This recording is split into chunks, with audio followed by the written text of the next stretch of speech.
The emergency room doors didn't open. They exploded. Two armed military police officers moved through the entrance of Pine Valley Medical Center like they owned every inch of the floor, boots striking tile in hard, even rhythm.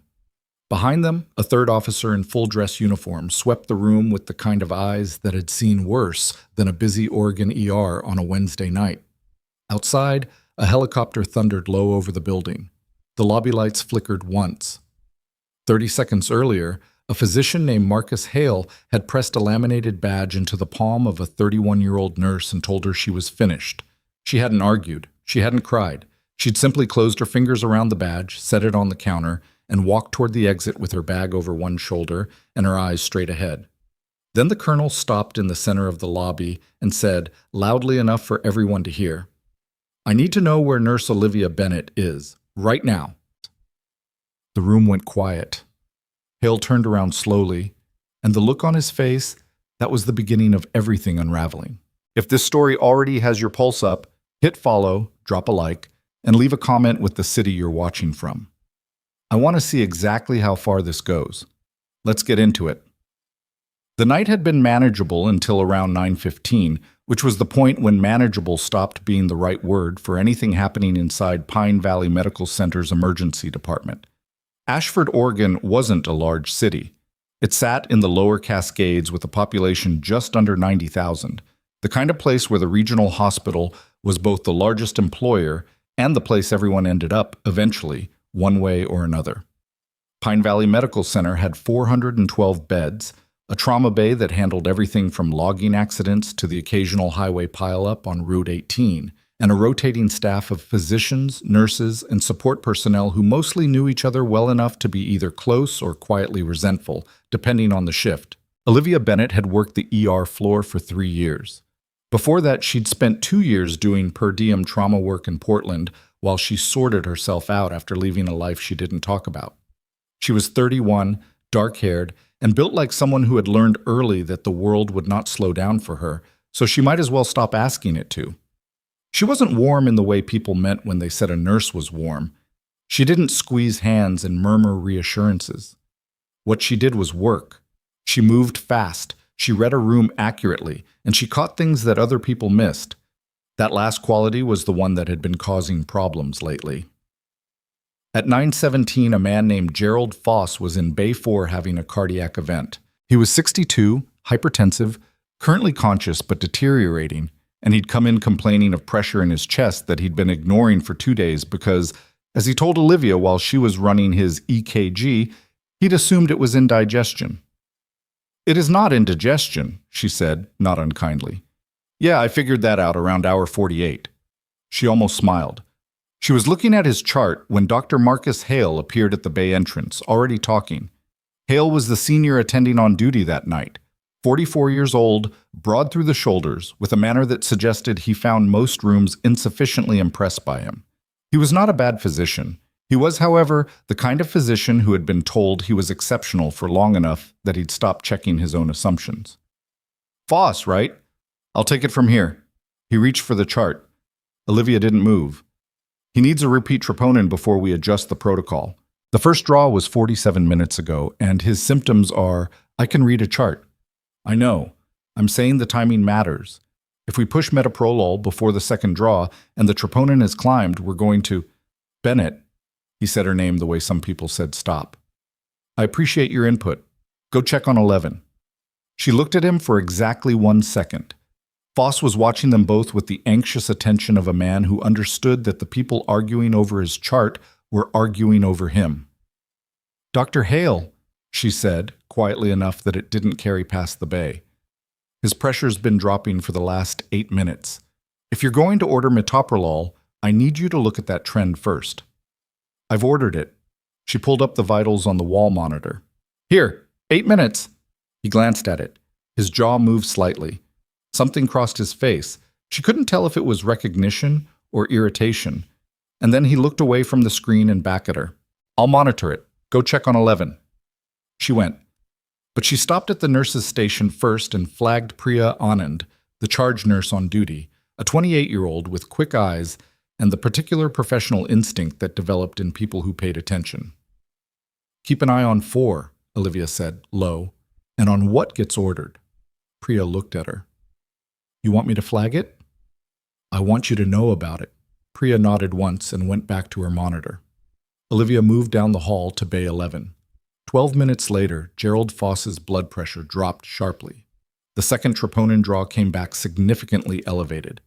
Hale adjusted the order without acknowledging that the adjustment had been necessary, and the patient stabilized. The correct treatment happened. Nobody discussed how. Olivia knew because Priya texted her 2 words from across the department. You were right, she already knew that. The knowing hadn't required confirmation. What came next took longer to materialize, but it had been building since before that shift. Before that week, probably. Hale had a long memory and a short tolerance for being corrected, and Olivia had corrected him in one form or another more times than was comfortable for either of them. She was not doing it to be difficult. She genuinely could not watch an error move forward unchecked and say nothing. She had been in situations where saying nothing cost too much, and that education had permanently rewired something in her. At 11:40, he found her in the break room. She was standing at the counter, drinking coffee that had gone cold, going over a patient's discharge notes on a tablet when he came in and closed the door. That was the first sign. People didn't close the break room door unless they wanted the conversation private. We need to talk about tonight, he said. Okay? You undermined me in front of a patient. She looked up from the tablet. I raised a concern about a medication order, quietly. The patient didn't hear it. He heard the tone. I don't know what to tell you. The concern was valid. The concern, Hale said, was you overstepping. Again. This is the 3rd time in 6 weeks you've second-guessed an attending's order in a patient area. In 2 of those cases, the order was wrong. That's not the... He stopped, regrouped. When he spoke again, his voice was controlled in the way that meant he'd decided to be careful. That's not the point. The point is that there's a process. If you have a concern, you raise it through the appropriate channel. You don't call it out in the bay. The appropriate channel takes time. If something's about to go wrong, I'm going to say something. Then maybe, he said, this isn't the right environment for you. She put the tablet down, looked at him. Is that what we're doing? He met her eyes. He didn't look away. I'm going to talk to Nora in the morning. Nora Voss was the hospital's director of clinical operations. She was 51, efficient, and deeply committed to institutional stability, which was another way of saying she did not like friction, and she especially did not like friction that involved her highest revenue physicians. Marcus Hale brought in 2 federal research grants and a clinical trial partnership with a pharmaceutical company in Seattle. He was, in the cold arithmetic of hospital administration, worth considerably more than Olivia Bennett. She knew all of this. She still didn't say she was sorry for what she'd done. All right, she said. He left. She stood in the break room for another minute, drank the cold coffee, and then went back to work because there were still 4 hours left on her shift, and the patients didn't care about any of this. The meeting with Nora Voss happened 2 days later, on a Friday morning, in a conference room on the administrative floor that had a view of the parking structure and a table long enough to make every small conversation feel like a formal proceeding. Olivia arrived on time. Hale was already there, seated to Voss's right, his expression neutral in the practiced way of someone who had won this type of meeting before. There was an HR representative present, a man named Bart Elgin, who had the look of someone who had witnessed a great many difficult conversations and had learned to flatten his affect entirely. Voss opened the folder in front of her. Olivia, thank you for coming in. Of course. We've had some concerns raised about your conduct on Wednesday night, and more broadly, about a pattern of behavior over the past several weeks. She said pattern of behavior the way administrators always did. Like the phrase was a technical term, precise and clinical, rather than a construction designed to make one incident sound like many. I'd like to see the documentation, Olivia said. Voss looked up briefly. We're in the process of... Before this meeting, I requested the incident reports and any formal complaints filed against me. I was told they'd be available today. We're still compiling. I have the right to see what I'm responding to. That's not a complicated request. Elgin wrote something down. Hale's neutral expression didn't change, but something around his eyes tightened. Olivia, Voss said, with the careful patience of someone managing a situation they'd already internally resolved. The concern isn't documentation. The concern is your working relationship with the medical staff. Specifically, a pattern of, I caught a medication error on Wednesday. The patient's troponin was trending up, and Dr. Hale had ordered a beta blocker that would have complicated the picture significantly. I raised it quietly. The patient stabilized after the order was adjusted. Dr. Hale felt undermined. I understand that. That's a problem for the department. She looked at Voss directly. What's the process for flagging a safety concern when the attending isn't responding to it at the bedside? Voss paused. There's an escalation process through charge nursing. I flagged Priya Anand. That's the escalation. I also spoke to Dr. Hale directly, quietly, before any order was executed. The patient didn't hear it. This isn't about one incident. No, Olivia said. It's about 3 incidents in 6 weeks. In 2 of them, I was right about the clinical concern. In the 3rd, I raised a question that was answered within 2 minutes and turned out to be irrelevant. That's my pattern. The room was quiet for a moment. Then Voss folded her hands and said, We're placing you on administrative suspension pending a full review. We'll be in touch within 5 business days. Olivia picked up her bag. She didn't look at Hale. I'd like that documentation when it's ready. She left the building through the side entrance and walked to her car in the staff lot. She sat in the driver's seat and looked at the steering wheel for a while. Not crying, just processing the specific familiar sensation of being technically right and institutionally irrelevant, which was a feeling she had more experience with than she would have chosen. She drove home. She made soup. She went to bed at a reasonable hour because she had learned a long time ago that falling apart rarely improved a situation. The call came on Monday morning. She was back in Voss's office, and this time there was a second HR representative present, a woman Olivia hadn't seen before, with a termination packet already printed and waiting on the table. The investigation had taken 3 business days. The documentation she'd requested still hadn't been provided. After a thorough review, Voss said, reading from the packet with the flat affect of someone delivering pre-decided news, Pine Valley Medical Center has determined that continued employment is not in the best interest of the department or the institution. We're terminating your employment, effective today, with 2 weeks severance and the option to... What specifically did the review find? Voss looked up. The review took 3 days, Olivia said. I'd like to know what specifically it found that constitutes cause for termination. The report cites an ongoing pattern of, I want the specific incidents cited, with dates. Elgin cleared his throat. Olivia, this process is... I'm not signing anything without seeing what I'm being terminated for. That's not obstruction. That's basic employment law. There was a brief, uncomfortable silence. Voss said, You'll receive the full documentation within 48 hours. Today, we need your badge. Olivia removed it from her lanyard. She set it on the table, not hard enough to be dramatic, not gently enough to suggest she was fine with any of this. She stood up, picked up her bag, and walked out. She made it all the way through the lobby, which was full of the mid-morning bustle of a hospital in operation. Patients checking in, families waiting, orderlies crossing with equipment. And nobody stopped her, and nobody looked at her for long. She was just a woman walking out of a building with a bag on her shoulder. Except Priya was at the triage desk and saw her go. And the way Priya's face looked, the particular quality of helplessness in it, was the one thing Olivia had not prepared for. She pushed through the main doors and didn't look back. The parking lot was half full and windy. She sat in her car and didn't start the engine. She'd parked in the same spot she always used, out of habit, which now felt faintly absurd. The hospital rose above the lot, 4 stories of glass and concrete, the word medical visible in steel letters over the main entrance. She'd worked there for 3 years. She knew the layout the way she knew the back of her hand, every supply closet, every shortcut between departments, which elevator was fastest at which time of day, which attending had the messiest handwriting, which residents were learning fast, and which ones were coasting. None of that mattered to the institution. She pulled out her phone. She thought about calling her sister in Sacramento and decided against it. She thought about calling a former colleague in Portland and decided against that too. She didn't have anything useful to say yet, and she wasn't in the habit of talking before she had something to say. She started the engine. She drove 2 miles south, stopped at a gas station to get a bottle of water, and sat in the parking lot with the engine running and the radio off. The October sky was gray over the mountains. She could smell rain coming. Her phone buzzed on the passenger seat.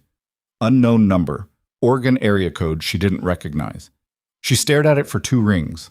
On a normal day, she didn't answer unknown numbers. On a normal day, she still had a job. She picked up. "Bennett," she said, by force of habit, the way she'd answered her phone for years. A pause on the other end. Then a voice. Female, clipped, the specific cadence of someone who gave orders professionally and expected them to be followed. "Is this Olivia Bennett?" Previously attached to a pause, like the speaker was choosing her words. Previously attached to Forward Surgical Unit Delta, Task Force 17, out of Joint Base Lewis McChord. The gas station noise fell away. The October wind. All of it. "Who is this?" Olivia said. "Colonel Diane Mercer, United States Army Medical Command. Ms. Bennett, I need you to come back to Pine Valley Medical Center, now, not as a request." Olivia's hand tightened on the phone. "I was terminated this morning." "I know," Mercer said. "I was there. I need you back in that building in the next 20 minutes. There is a man on that trauma table who is going to die if you're not in that room, and the people who are currently in that room do not know how to stop it." The line held. Outside the gas station, a truck pulled past. A kid on a bicycle crossed the lot. The ordinary world continued indifferently. "Who's the patient?" Olivia said. A beat. Then, "Commander Ethan Rourke. He was extracted from a forward operating position 14 hours ago. The injury pattern is—" "I know who Rourke is." Silence on both ends. 20 minutes, Mercer said. Olivia was already putting the car in reverse. She didn't use the highway.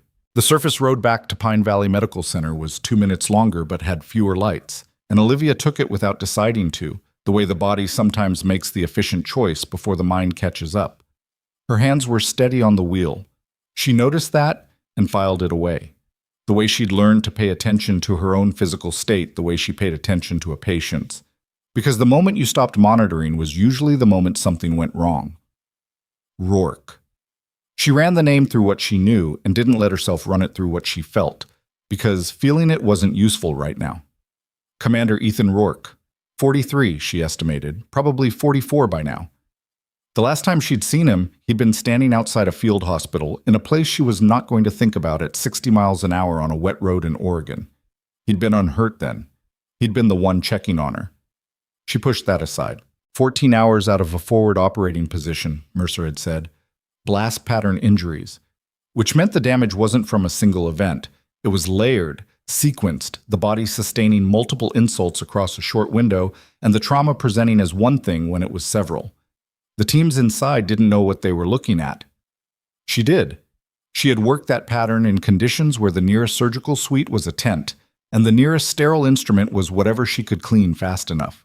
She pulled into the Pine Valley lot, parked badly across 2 spaces because there wasn't time to care, and walked toward the entrance. The automatic doors opened. The lobby air hit her. That specific hospital smell, antiseptic and recycled and faintly sweet in a way that no ventilation system ever fully eliminated. The woman at the reception desk looked up. Recognition moved across her face, followed by something uncertain. Olivia had been here this morning, with a bag, and now she was back without the bag, and the hospital's political weather had clearly shifted in some way the front desk staff hadn't been briefed on yet. Olivia moved past her. Hale was at the trauma bay entrance. She saw him before he saw her, which gave her 1 second to decide what to do with her face, and she decided on nothing. No expression she'd have to maintain under pressure. He turned as she came down the hall and went very still. "You don't work here," he said. "I know." She kept moving. He stepped into her path, not touching her, just occupying the space. "Bennett, you cannot be in this department." "I was asked to be here by United States Army Medical Command." She held his gaze. "You can call your legal team or you can move. Both options exist." Something moved through his expression that she couldn't quite name. Not anger, exactly. More like the specific discomfort of a man realizing he wasn't holding the cards he thought he was holding. He stepped aside. Not graciously, but he stepped. She pushed through the bay doors. The trauma room was crowded. 2 attendings, 3 nurses, a respiratory tech, and 2 military personnel standing near the door with the particular stillness of people trained to observe without interfering until interference became necessary. Mercer was at the head of the room, arms crossed, watching the monitor with an expression that said the numbers were not what she wanted them to be. Rourke was on the table. She let herself look at him for exactly 1 second, at the damage, at the monitors, at the IV lines, and the oxygen and the wound sites, and then she moved. "What's his pressure?" she said to the nearest nurse, not loudly. The nurse, a man she recognized vaguely, one of the overnight regulars, looked at her with the reflexive uncertainty of someone unsure whether to answer. 84/50 and dropping, he said, because the patient's deteriorating condition apparently outweighed the question of her authority. When did it start dropping? 12 minutes ago. It was 91 when he came in. She looked at the primary wound site, left lateral thorax, handled, packed. Looked at the secondary site on the right abdomen, handled, dressed. Looked at the monitor. Looked back at the abdomen. Has anyone assessed for splenic involvement? The attending nearest her, a man named Garfield, whose name she pulled from 3 years of peripheral awareness, looked up from the chart. Primary injury is thoracic. We've been managing. The pressure's been dropping for 12 minutes, and it started after you stabilized the thoracic bleed. She moved to the side of the table. That means something else is moving. Blast injuries like this one. The splenic capsule can hold for hours after the initial event and then let go. Has he had an abdominal ultrasound? Garfield's jaw tightened. We did a fast exam on intake. How long ago? A pause. 40 minutes? His pressure has been moving in the wrong direction for 12. I need a repeat fast right now. You're not on staff here, Garfield said, not combatively, more like someone who was genuinely trying to establish the rules of the situation. Mercer spoke from the back of the room. She's operating under Military Medical Consultation Authority. Do the ultrasound. Garfield looked at Mercer, looked at the monitor, looked at Rourke. He did the ultrasound. The image came up on the screen. The room was quiet for a moment. Then Garfield said something low and unprintable because the free fluid in the left upper quadrant was visible and unmistakable, and it had not been there 40 minutes ago. He's bleeding, the nurse said.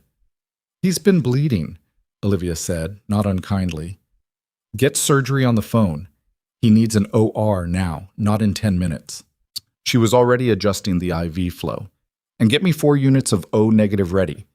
When that capsule goes fully, it'll go fast. The room moved.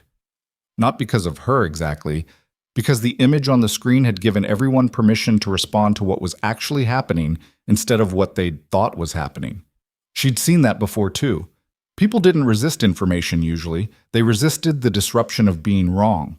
Show them the image and most of the resistance dissolved. Hale appeared at the bay door. He stood there watching. She didn't look at him.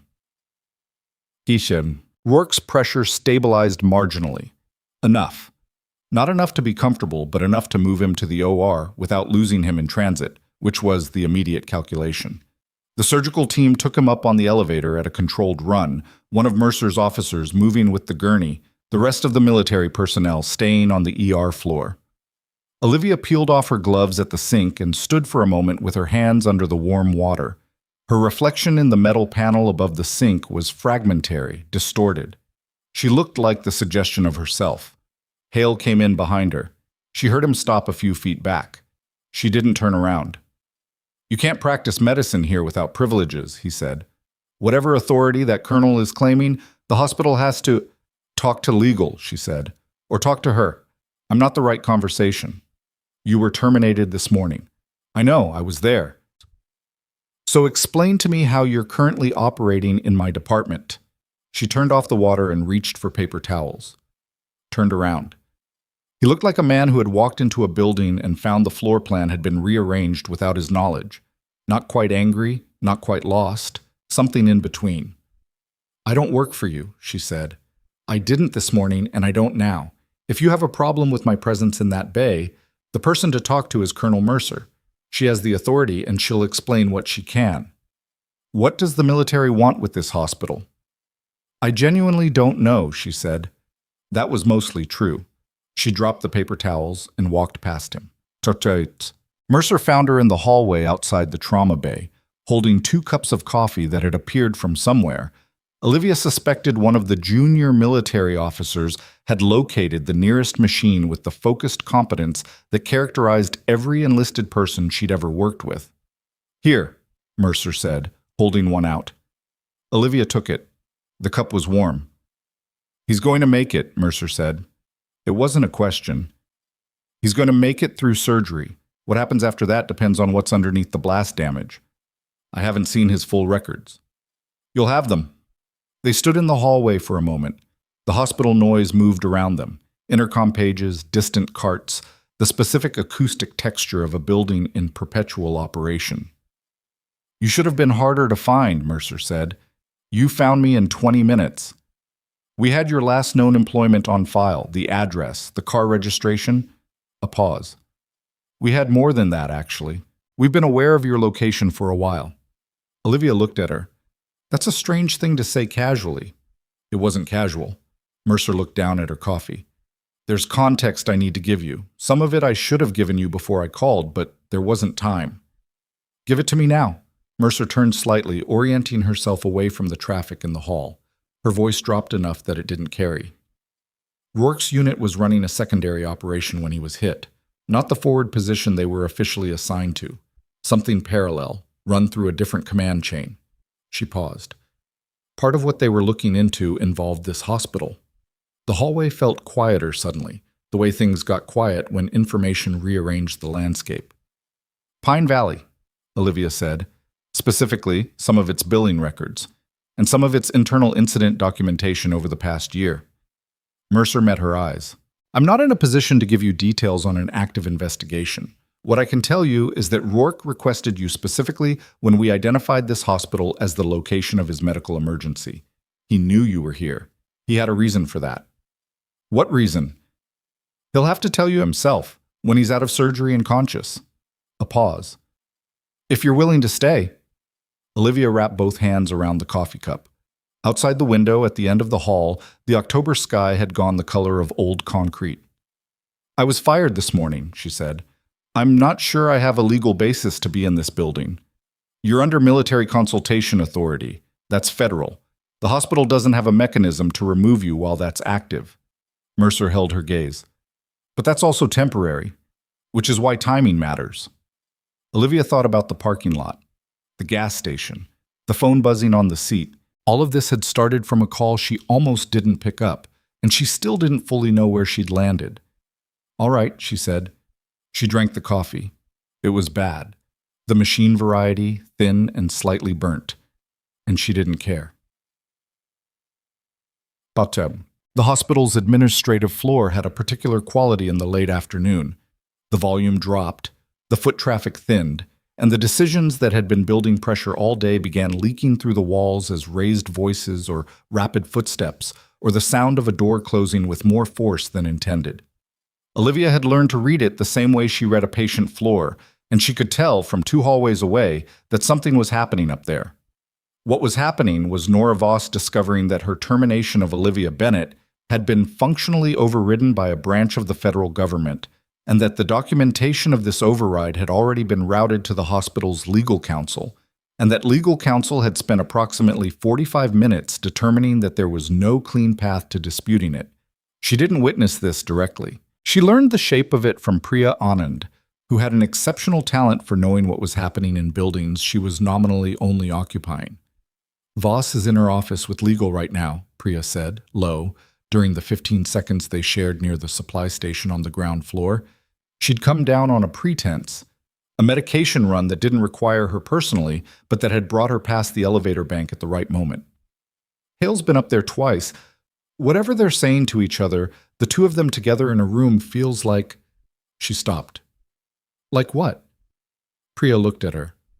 Like people comparing notes on something they're scared of. Olivia noted that. Are you okay? Me? Yes, I'm fine. I'm angry, actually, if you want to know. I'm very angry. Priya's voice was controlled, but there was something running underneath it. I saw what happened this morning, and I didn't say anything because I didn't know what to say. And then you came back this afternoon, and I still didn't say anything because I didn't understand what was happening. And now there are military officers walking around my department asking to see records, and I would very much like someone to explain the situation. I don't have the full picture, Olivia said, honestly. Do you have part of the picture? I'm getting there. Priya looked at her for a moment. Were you, before all this, before the hospital, were you... She seemed to be trying to phrase something carefully. There are people asking questions about you, the officers. They know you. I know them, Olivia said. Some of them. Okay. Priya processed this. Okay. Do I need to be worried? About what? About any of it. Olivia considered this honestly. Not about the people asking questions, she said. Priya heard what she didn't say and nodded once and went back upstairs. The military officers with the laptops and the sealed case had set up in a consultation room on the second floor that had been, until approximately 3 hours ago, used for family meetings and the occasional difficult diagnosis. They'd asked for it politely, and the charge nurse on that floor had given it to them, because when a United States Army colonel asks for a room in a tone that implies the absence of a reasonable objection, most people find their objections resolving. Olivia passed the room on her way to the scrub area, where she'd been told a set of surgical scrubs had been located for her. One of the officers had handled it with the same quiet efficiency that had produced the coffee earlier. She glanced through the narrow window in the consultation room door as she passed. 2 officers, 1 laptop each, a stack of folders, color-coded, and spread across half the table, a grid of printed documents that, from the brief angle she had, looked like medical records sorted by date. She kept walking. She changed into the scrubs in the locker room, standing in front of the row of metal doors that had been a feature of her daily life for 3 years, and that now felt slightly foreign, the way familiar spaces sometimes felt after the relationship with them changed. She put on the scrubs, rolled the sleeves twice, and sat down on the bench for a moment with her elbows on her knees. Her hands were faintly trembling, just faintly. The drop in adrenaline after Rourke had been stabilized, the body reclaiming the energy it had borrowed. She pressed her palms flat on her thighs and waited it out. This was not new. The body did what it did, and you let it. The door opened. Mercer came in, which was a slight procedural irregularity given that this was a staff locker room. But Mercer did not appear to observe that kind of procedural irregularity. "Surgery's going well," she said. Olivia looked up. "You have someone in the OR." "I have someone outside the OR. They're keeping us informed." She crossed the room and sat down on the bench opposite, which put her about 4 feet away, knees angled toward Olivia. The posture was less formal than anything Olivia had seen from her yet. Not unprofessional, but more direct, like a conversation rather than a briefing. "How are you doing?" "I'm fine." "That was quick." "I'm functional. That's the relevant metric." Mercer almost smiled. It didn't quite complete itself, but the intention was there. "You haven't changed much." "You didn't know me well enough to measure that." "I reviewed your file multiple times." A pause. "After you separated from the unit, Rourke filed a commendation report that took 7 pages. 7.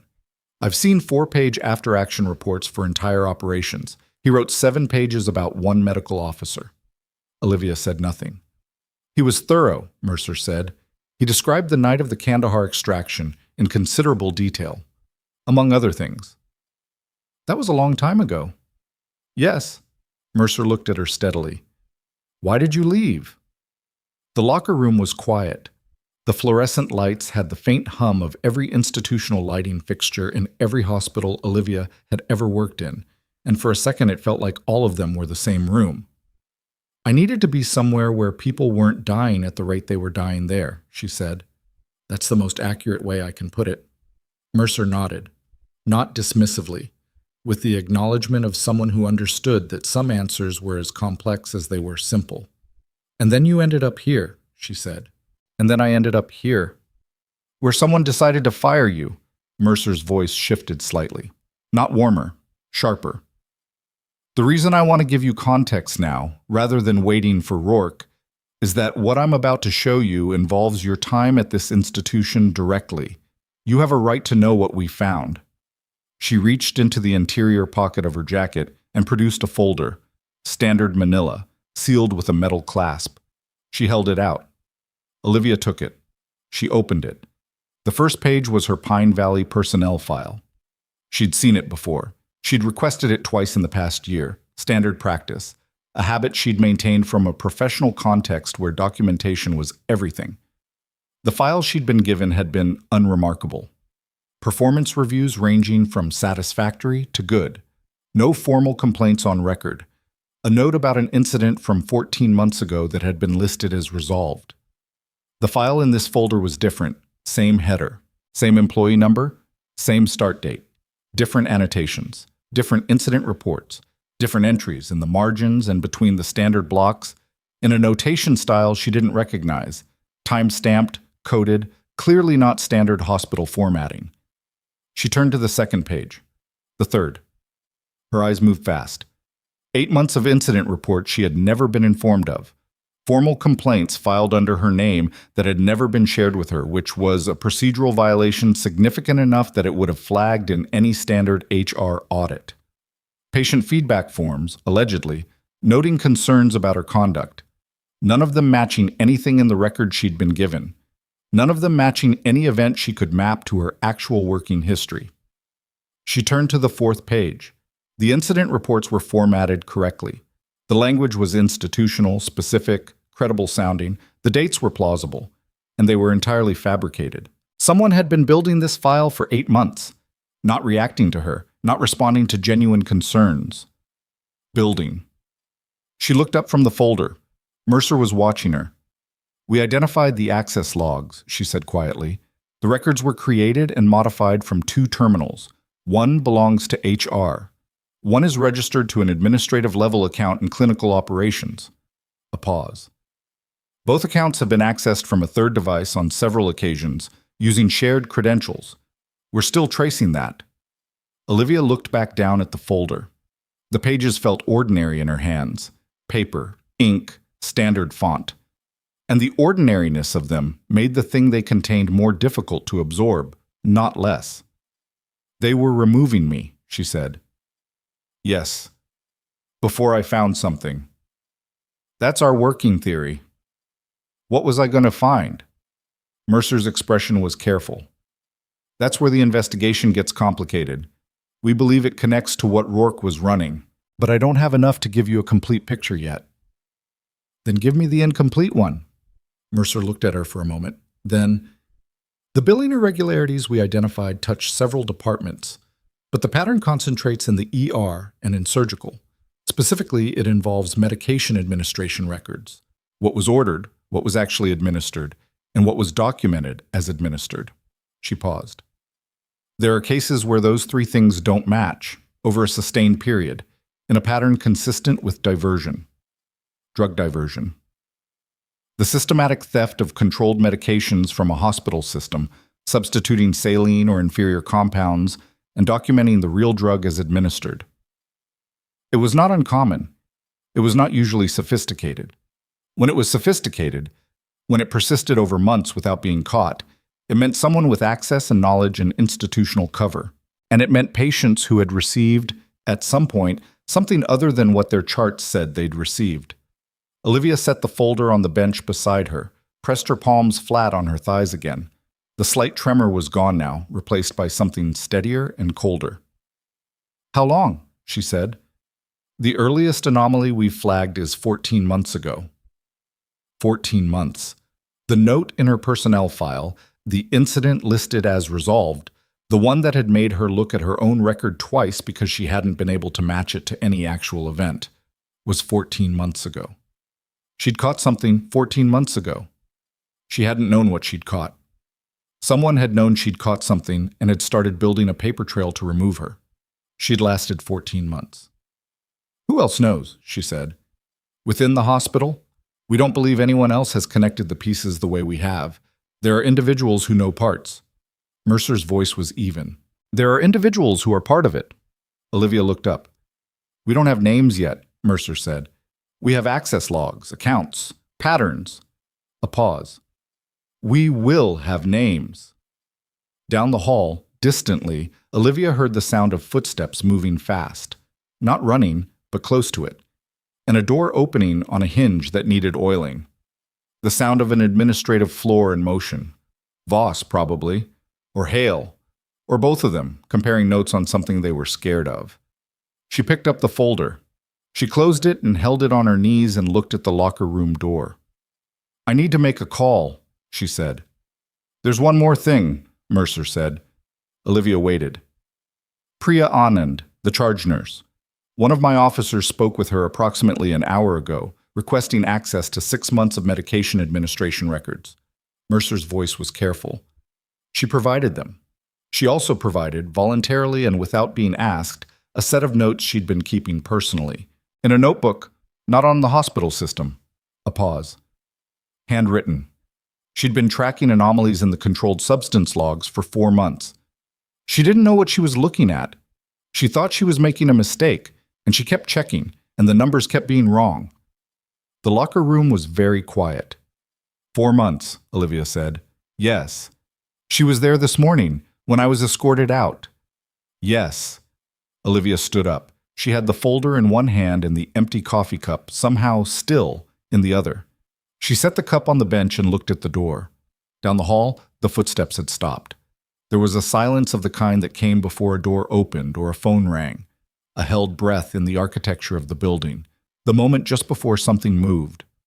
Her phone buzzed in the pocket of the scrubs. She pulled it out. Unknown number. Different area code this time. The kind of number that came from a federal line routed through a relay. She looked at the screen, then at Mercer. "Is this yours?" Mercer shook her head slowly. "No." Olivia stared at the screen. The phone buzzed a second time. A third. The number didn't resolve into anything she recognized. She answered it. Static, briefly. The kind that meant encryption handshake, a line being established rather than noise. Then a voice she didn't recognize, male, flat and professional, with the accent of someone trained to minimize regional identifiers. "Ms. Bennett, this is Special Agent Arden Malloy, HHS Office of Inspector General. I need to inform you that as of 30 minutes ago, a federal preservation order has been issued for all medical and administrative records at Pine Valley Medical Center." A pause, measured. "And I need to ask you directly, how much do you know about Dr. Marcus Hale's relationship with a pharmaceutical distribution company called Veritas Medical Supply?" The locker room walls didn't move. The lights didn't change. Everything was exactly where it had been. She had never heard the name Veritas Medical Supply in her life, but Marcus Hale had been with this hospital for 9 years, and the billing irregularities went back 14 months, and she had caught something once and not known what it was. And someone had spent 8 months building a false record to remove her before she caught it again. She kept her voice level. "I need about 10 minutes, she said. "Then I can talk." She ended the call, looked at Mercer. "You knew about the OIG, she said. It wasn't a question, and Mercer didn't treat it as one. "We've been running parallel," Mercer said. "Different triggers, same target. Rourke's investigation came in through procurement records, military contracts. The hospital has a supply arrangement with Veritas that routes through a defense contractor account." She paused. "Rourke knew about the arrangement before he was hit. He also knew you were here. He told me 6 weeks ago that if anything happened and the operation brought them to Pine Valley, they should find you first." Another pause. "He said, and I'm quoting, 'She'll have already seen it. She just won't know what she saw.'" Olivia stood very still.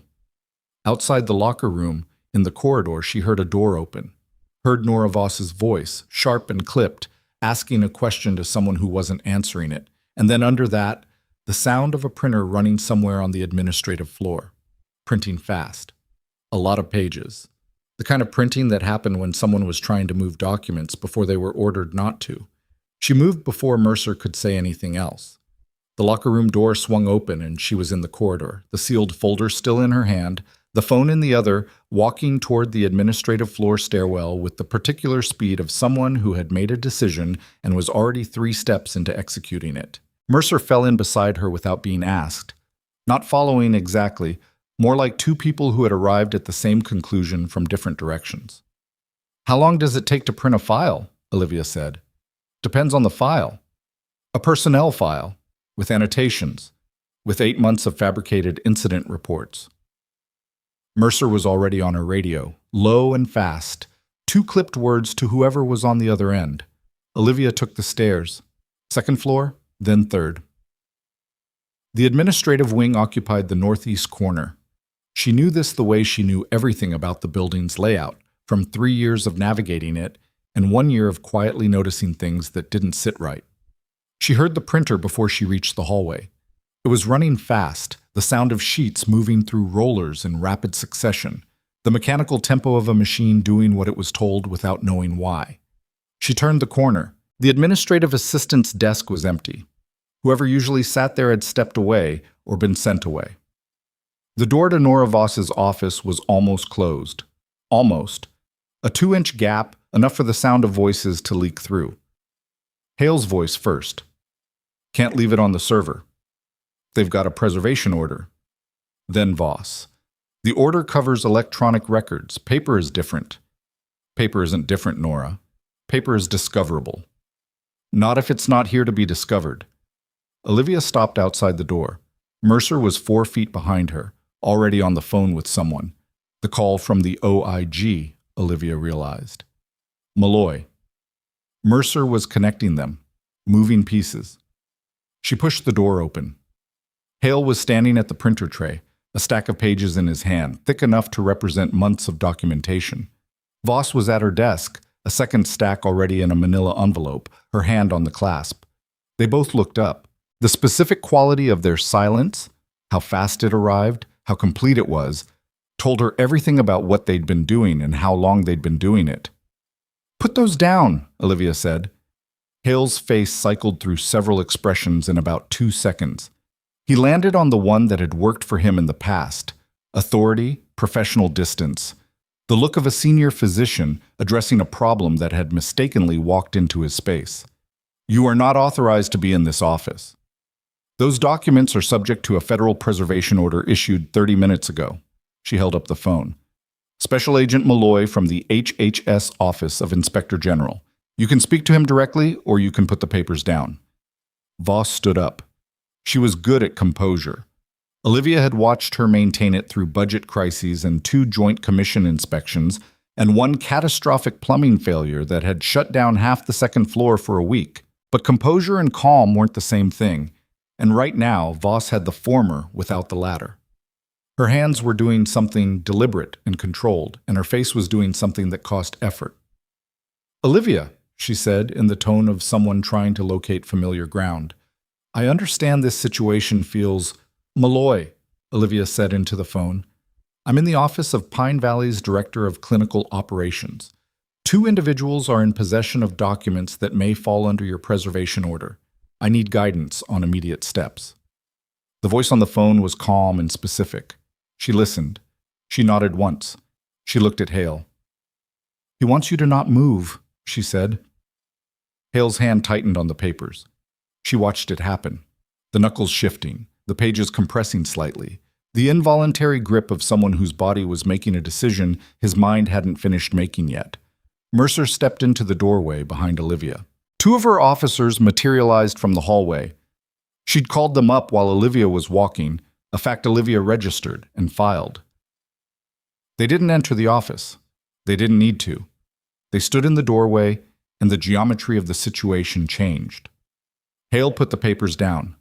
Not quickly, slowly, with the elaborate deliberateness of someone making sure the act of compliance couldn't be read as admission. But he put them down. Voss's hand came away from the envelope. The printer stopped running. In the sudden quiet, Olivia could hear her own heartbeat, which was faster than she would have preferred, though she was managing it. The next 40 minutes happened in layers, the way institutional collapses always did. Not one dramatic event, but a sequence of smaller ones, each removing a support until the structure's own weight became the problem. Malloy's team arrived in person before the hour was up. 2 federal investigators in plain clothes with credentials and an evidence kit. The kind of unhurried professionalism that only came with people who had done this many times and knew the difference between urgency and panic. They took possession of the documents in Voss's office. They imaged both administrative terminals. They requested and received the medication administration logs that Priya had already provided to Mercer's officers, and they cross-referenced them against the billing records that had first flagged Rourke's unit 9 weeks ago. Olivia wasn't in the room for most of this. She was down the hall in a consultation space with Mercer and one of the investigators, giving a statement, not testimony, not yet, but a structured account of what she'd observed over 14 months that was being recorded and documented with the same careful methodology that everything else was being documented. She told it straight. No editorializing, no emphasis she couldn't support. The incident 14 months ago that had landed in her personnel file as resolved, she'd flagged an inconsistency in a controlled substance count during a shift handover. The numbers in the electronic record hadn't matched the physical inventory in the Pyxis cabinet. She'd reported it to the charge nurse. 2 days later, she'd been told it was a data entry error, corrected.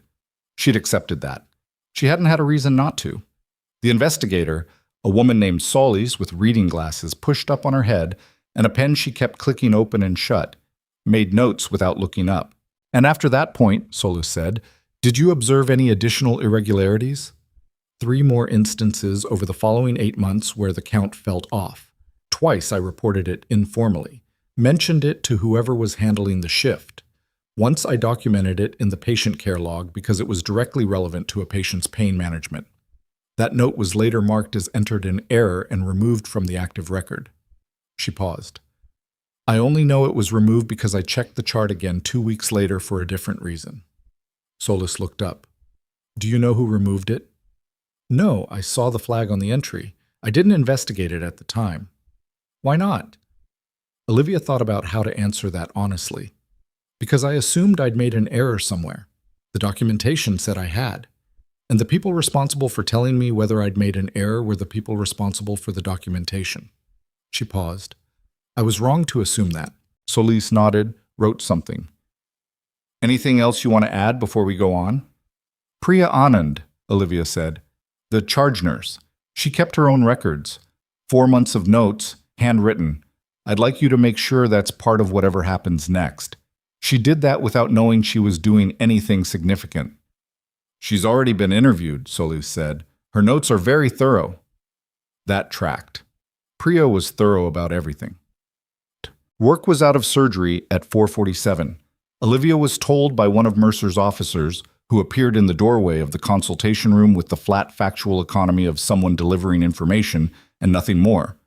Surgery complete, patient in recovery, prognosis stable, surgeon requesting a consult on post-operative protocol given the atypical injury pattern. She excused herself from the statement. Solis waved her off with the gesture of someone who'd gotten what she needed for now, and went upstairs. The recovery room on the surgical floor had 4 bays separated by curtain partitions and a nursing station in the center that faced all of them. Rourke was in Bay 2, which was the bay nearest the window. He was intubated, still sedated, with 2 drip lines and a cardiac monitor running its slow green line across the screen. The surgeon, a woman named Dr. Pack, compact and direct, who Olivia had worked alongside twice in the past 3 years, was at the foot of the bed reviewing the operative notes. Bennett, Pack said without looking up, I heard today was complicated. That's one word. The splenic repair was clean. The thoracic damage was older than we initially read. Probably happened 48 hours before the acute event. He was running on a held breath for 2 days. She looked up. You caught it fast. The pressure trend was clear. It wasn't clear to anyone else in that room. Peck said it neutrally, as observation, not as accusation of the others or credit to Olivia. Just fact. He's going to need a monitored recovery. The blast exposure has some secondary indicators I want to watch. Liver enzymes are elevated. Could be contusion. Could be something we missed. I'd feel better with a second pair of eyes. I'm not credentialed here right now, Olivia said. Mercer's office called my attending line 40 minutes ago and told me you were operating under a federal consultation authority and to treat your clinical judgment accordingly. Pack put the chart down. So, what do you think? She looked at the monitor. Liver enzymes, blast contusion, secondary indicators. The picture was consistent with a high-pressure shockwave event, the body's internal organs sustaining damage from the pressure differential rather than direct impact. It was the kind of injury that looked stable and wasn't. She'd seen it in a different context entirely, in conditions that were not this room, and she knew exactly what the next 12 hours needed to look like. Continuous monitoring on the enzymes, serial abdominal exams every 4 hours. If he spikes a fever before he's extubated, assume infectious until proven otherwise. Blast injuries seed bacteria in ways that don't always show up where you expect. She looked at Pack. And when he wakes up, I'd like to be there. Pack nodded. I'll let recovery know. She stood at the foot of Rourke's bed for a moment after Pack left. He looked older than she remembered, though that was probably just the particular vulnerability of an unconscious person. The absence of expression flattened everything. He had a scar on his chin that hadn't been there before, new lines around his eyes, the face of someone who had continued to have a difficult life after the last time she'd seen him. She'd continued to have a difficult life too, in her own quieter way. She supposed that was something they had in common. She went back downstairs. Mat. The thing about institutional collapse was that it moved through a building the way a weather system moved. You could feel it before you could see it, in the way people stood and spoke and avoided certain hallways. By 5:30, Pine Valley Medical Center had a particular atmospheric quality that Olivia recognized as the specific anxiety of an institution that had realized something was happening and didn't yet know the shape of it. The ER staff knew something. The word had moved through the department in the imprecise, accurate way that hospital gossip always moved, partial information filled in by inference, more right than wrong in its general outline. Federal investigators. Military. Olivia Bennett, who had been walked out this morning, now apparently credentialed back in under circumstances nobody could clearly explain. She heard two nurses talking in the hallway near the supply station. Voices dropped, but not dropped enough. One of them she knew well. A man named Garrett, who'd been on the night shift for 5 years and had the particular combination of warmth and cynicism that developed in people who worked nights in emergency care. Hale's been up on admin for 2 hours, Garrett was saying. Is he being, interviewed? Somebody's interviewing somebody? You see the guys with the cases? I saw them going into the records room. Yeah. A pause. I heard Bennett was the one who caught the splenic. On Rourke? She diagnosed that? Pulled it right out of a deteriorating pressure trend. Garfield confirmed it. A silence with a specific texture to it.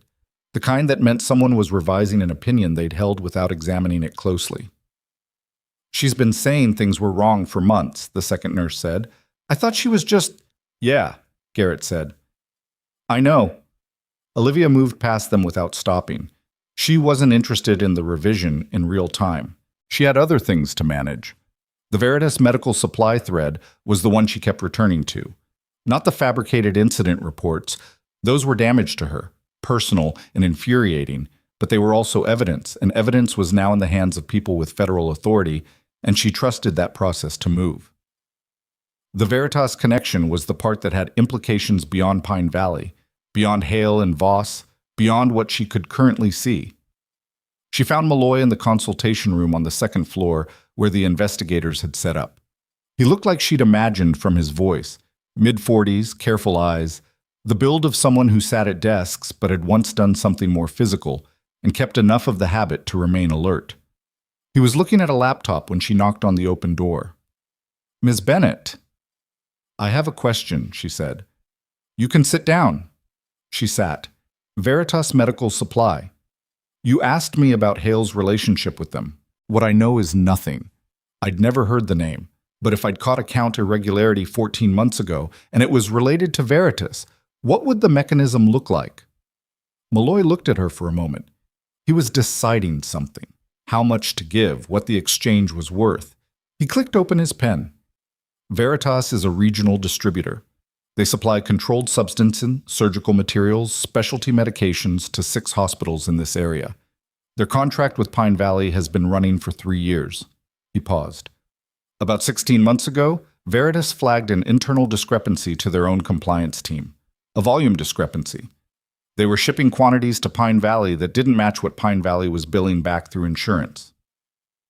Pine Valley was billing for more than they received, billing for exactly what they received, receiving less than the shipment manifest indicated. He let that sit.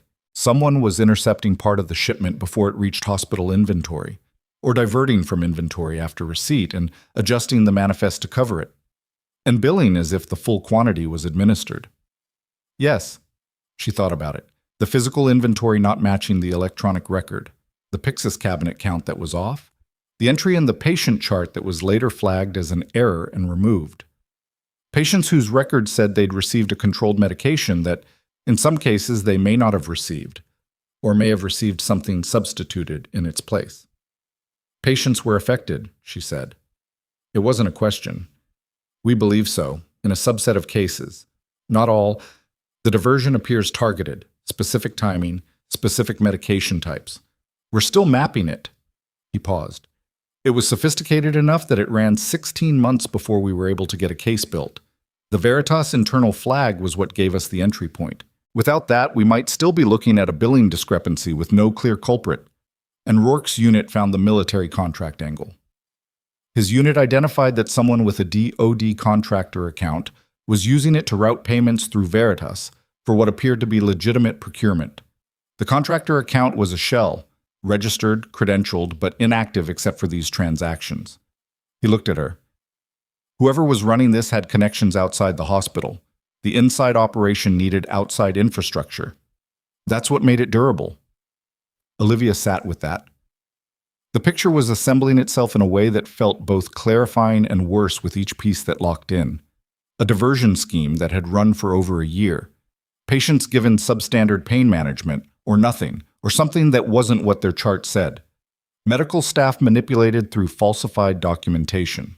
And when someone started noticing, when she had started noticing, a systematic effort to remove her before she understood what she'd found. Hale, she said. He's the primary target of the investigation, yes. And Voss? She's a person of interest. Her level of knowledge versus participation is something we're still determining. He paused. There are others. It's not a two-person operation. She nodded. She stood up. She needed to move. The room was too static for the size of what she was sitting with. One more thing, Malloy said. She stopped at the door. The false incident reports in your file. The fabricated documentation. He held her gaze. The access logs show the entries being made from Hale's terminal in 7 instances and from an administrative account in 4. But there's a 5th account, read-only access, that has been pulling your file repeatedly over the past 8 months. 31 pulls. He paused. We don't know whose credentials that is yet. The account is registered to a former employee who left the hospital 14 months ago. 14 months. Again, that number. The same time I flagged the count discrepancy, she said. Yes. She looked at him. He looked back with the expression of someone who had delivered information accurately and was waiting to see what happened to it. Was the former employee's departure voluntary, she said. A pause. That's still being determined. She left the room. The hallway was ordinary. Ceiling tiles, cart ruts on the linoleum, the intercom paging someone to the 3rd floor. She walked it at normal speed. She went down 1 flight of stairs, pushed through the door to the patient floor, and stopped in the stairwell for a moment with her hand on the rail. 31 pulls on her file. Someone had been reading her personnel record repeatedly for 8 months, watching the fabricated documentation accumulate, monitoring the case being built against her. Not building it, watching it. Why watch it? If you were involved, you'd build and move on. You wouldn't keep checking. Unless you were watching because you were worried, because you knew what was happening and you couldn't stop it and the only thing you could do was monitor. Or unless you were looking for something specific, something you needed to find before someone else did. She let go of the railing, pushed through the stairwell door and back into the patient corridor. Priya Anand was at the nurse's station at the end of the hall. She looked up when Olivia came through the door. 4 months of handwritten notes in a personal notebook. 4 months of tracking anomalies in controlled substance logs on her own time, saying nothing, because she didn't know what she was looking at, or because she was afraid of what would happen if she said something to the wrong person. Olivia walked toward her. Priya's face did something complicated, relief and anxiety arriving at the same time, which was an uncomfortable combination to hold. "I need to ask you something," Olivia said, low. Priya nodded. "The controlled substance anomalies you tracked. How did you decide to start tracking?" Priya's hands were still on her keyboard. She didn't move them. "About 4 months ago, I noticed a count that was off on a fentanyl order. I assumed I'd miscounted. I recounted. Still off. I reported it to the shift supervisor. And she said it was fine, that the count reconciled on the system."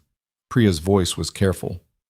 "But I'd done the physical count myself, and the physical count and the system weren't the same." She paused.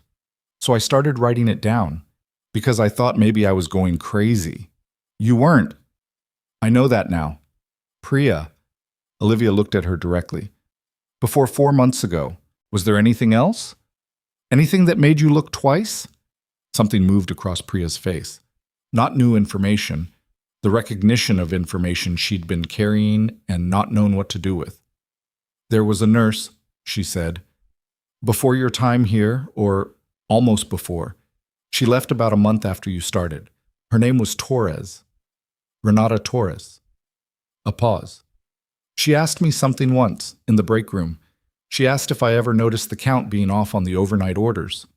Priya's voice was quieter now. "I said I hadn't. She said she had. And then 2 weeks later she put in her notice and left." Another pause. "I always thought it was just, what did HR record as her reason for leaving?" "I don't know. I assumed she'd found something better, or that she didn't like it here." Priya looked at her. "Is she?" "I don't know," Olivia said. "But I need you to tell the investigators exactly what you just told me. Exactly. Don't summarize it. Tell them the detail. The name." Priya nodded. "Okay." Olivia straightened. She looked down the hall toward the recovery floor elevator, where Rourke was upstairs, sedated, in a body that had almost not made it to this building. Renata Torres, a former employee who had left 14 months ago. A read-only account accessing Olivia's file 31 times over 8 months, using credentials registered to someone who no longer worked here.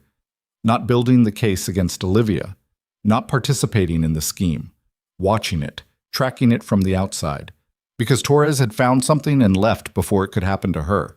And she'd been watching for 14 months from somewhere outside this building, waiting for someone inside it to catch up. She pulled out her phone. She didn't have a number for Malloy yet. She'd have to go back upstairs. She turned toward the elevator. Her phone rang in her hand, not a federal relay number this time. A cell number with a Portland area code, no contact name attached. The call connected before she made the deliberate choice to answer it. Muscle memory, the same reflex that had picked up Mercer's call at the gas station 3 hours and a lifetime ago. Silence on the line. Then breathing. Then a voice, female, low, with the specific flatness of someone who had practiced being unremarkable and had maybe practiced it too long. "I know you're at Pine Valley," the voice said. "I've been watching the building's network traffic. They pulled in federal. That means it's moving." A pause. "My name is Renata Torres. I need you to listen very carefully because I've only got about 4 minutes before this number gets flagged." Olivia stood absolutely still in the middle of the patient corridor. "Hale isn't the top of it," Torres said. "He's the mechanism.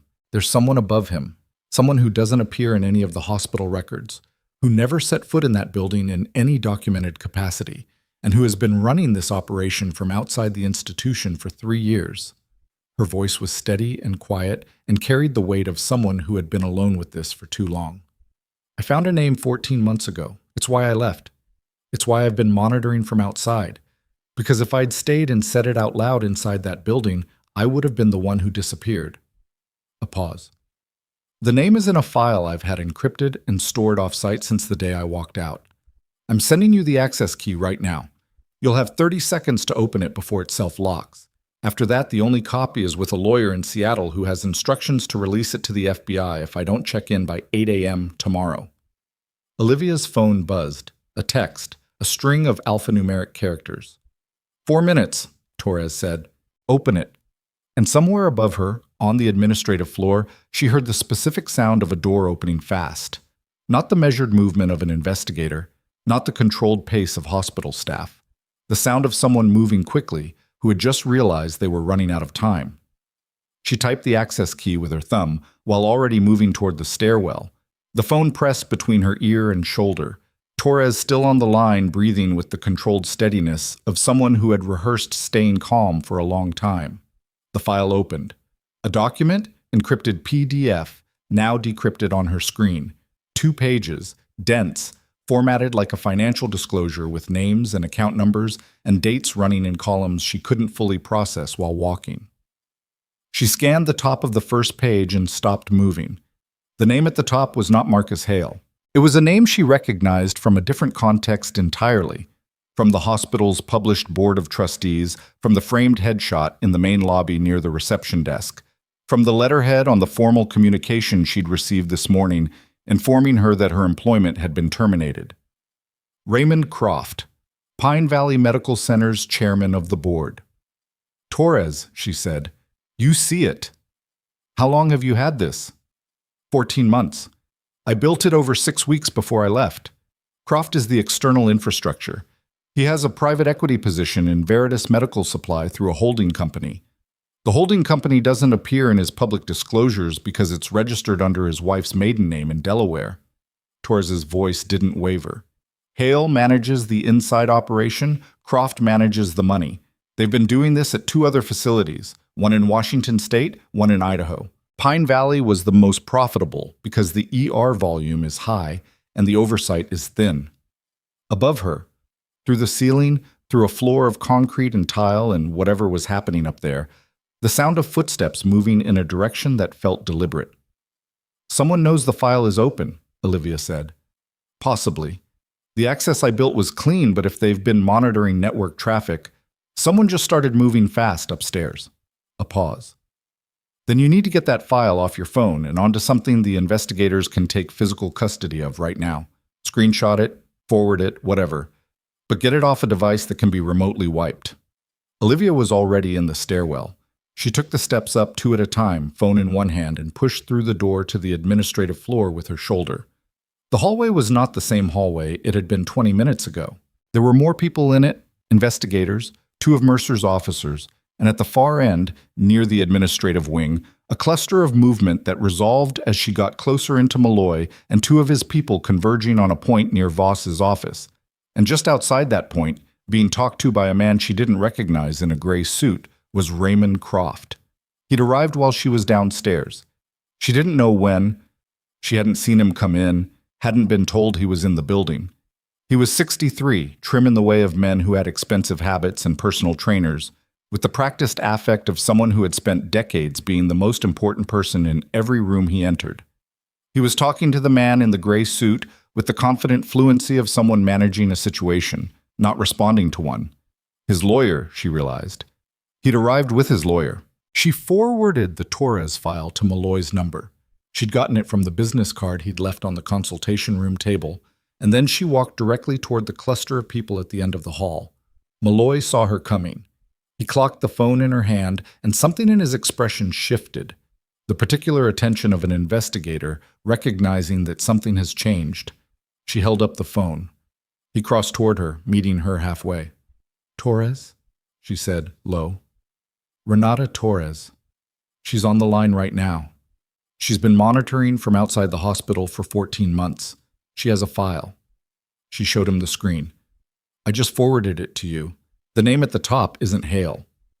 Malloy looked at the forwarded document on his own phone. He looked at the name. His face did something small and controlled.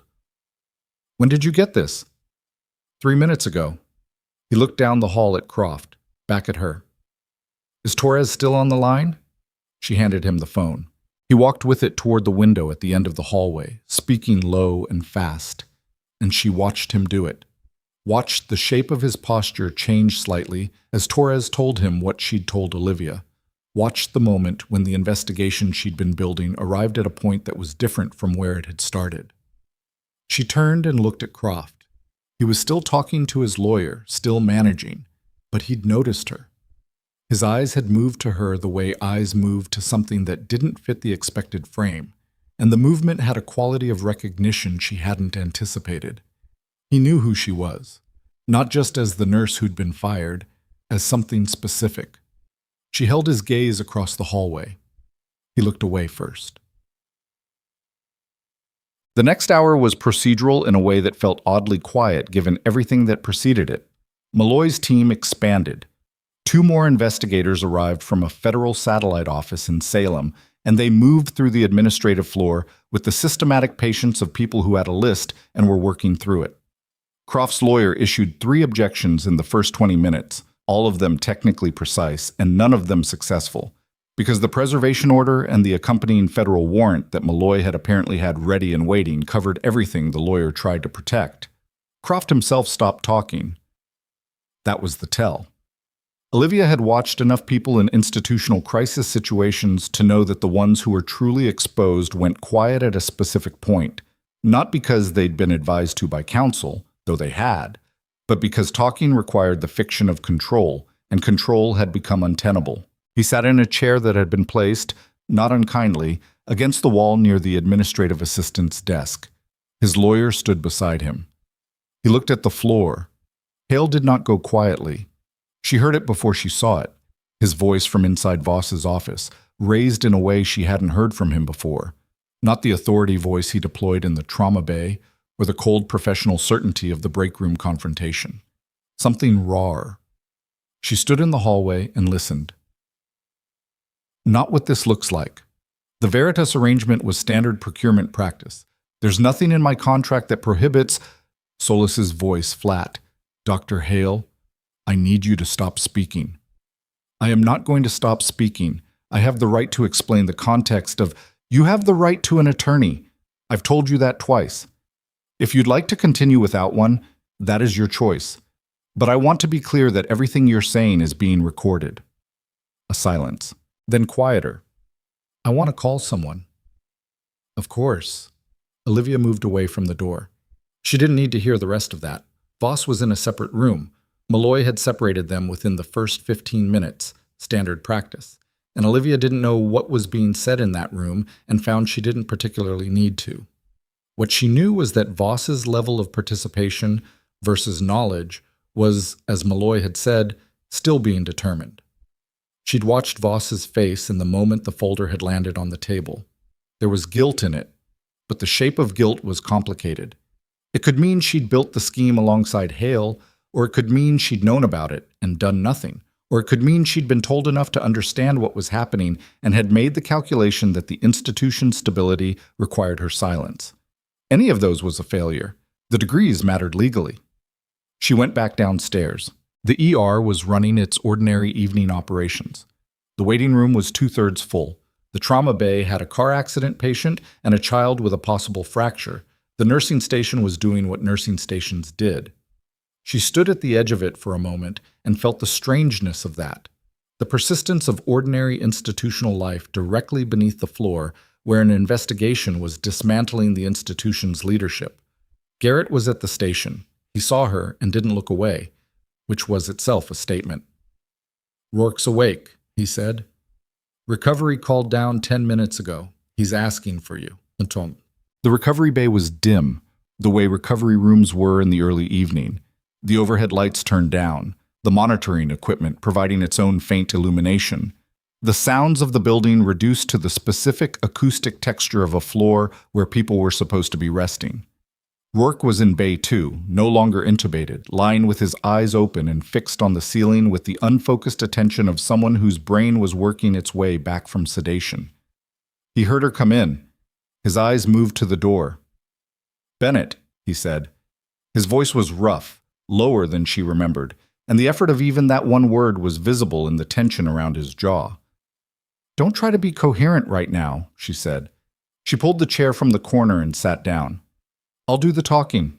A faint exhale that might have been a sound of agreement. "Croft is upstairs," she said. "Malloy has the Torres file. The investigation is moving." She watched his face. "You knew about Torres." A slight nod. "The monitors didn't change.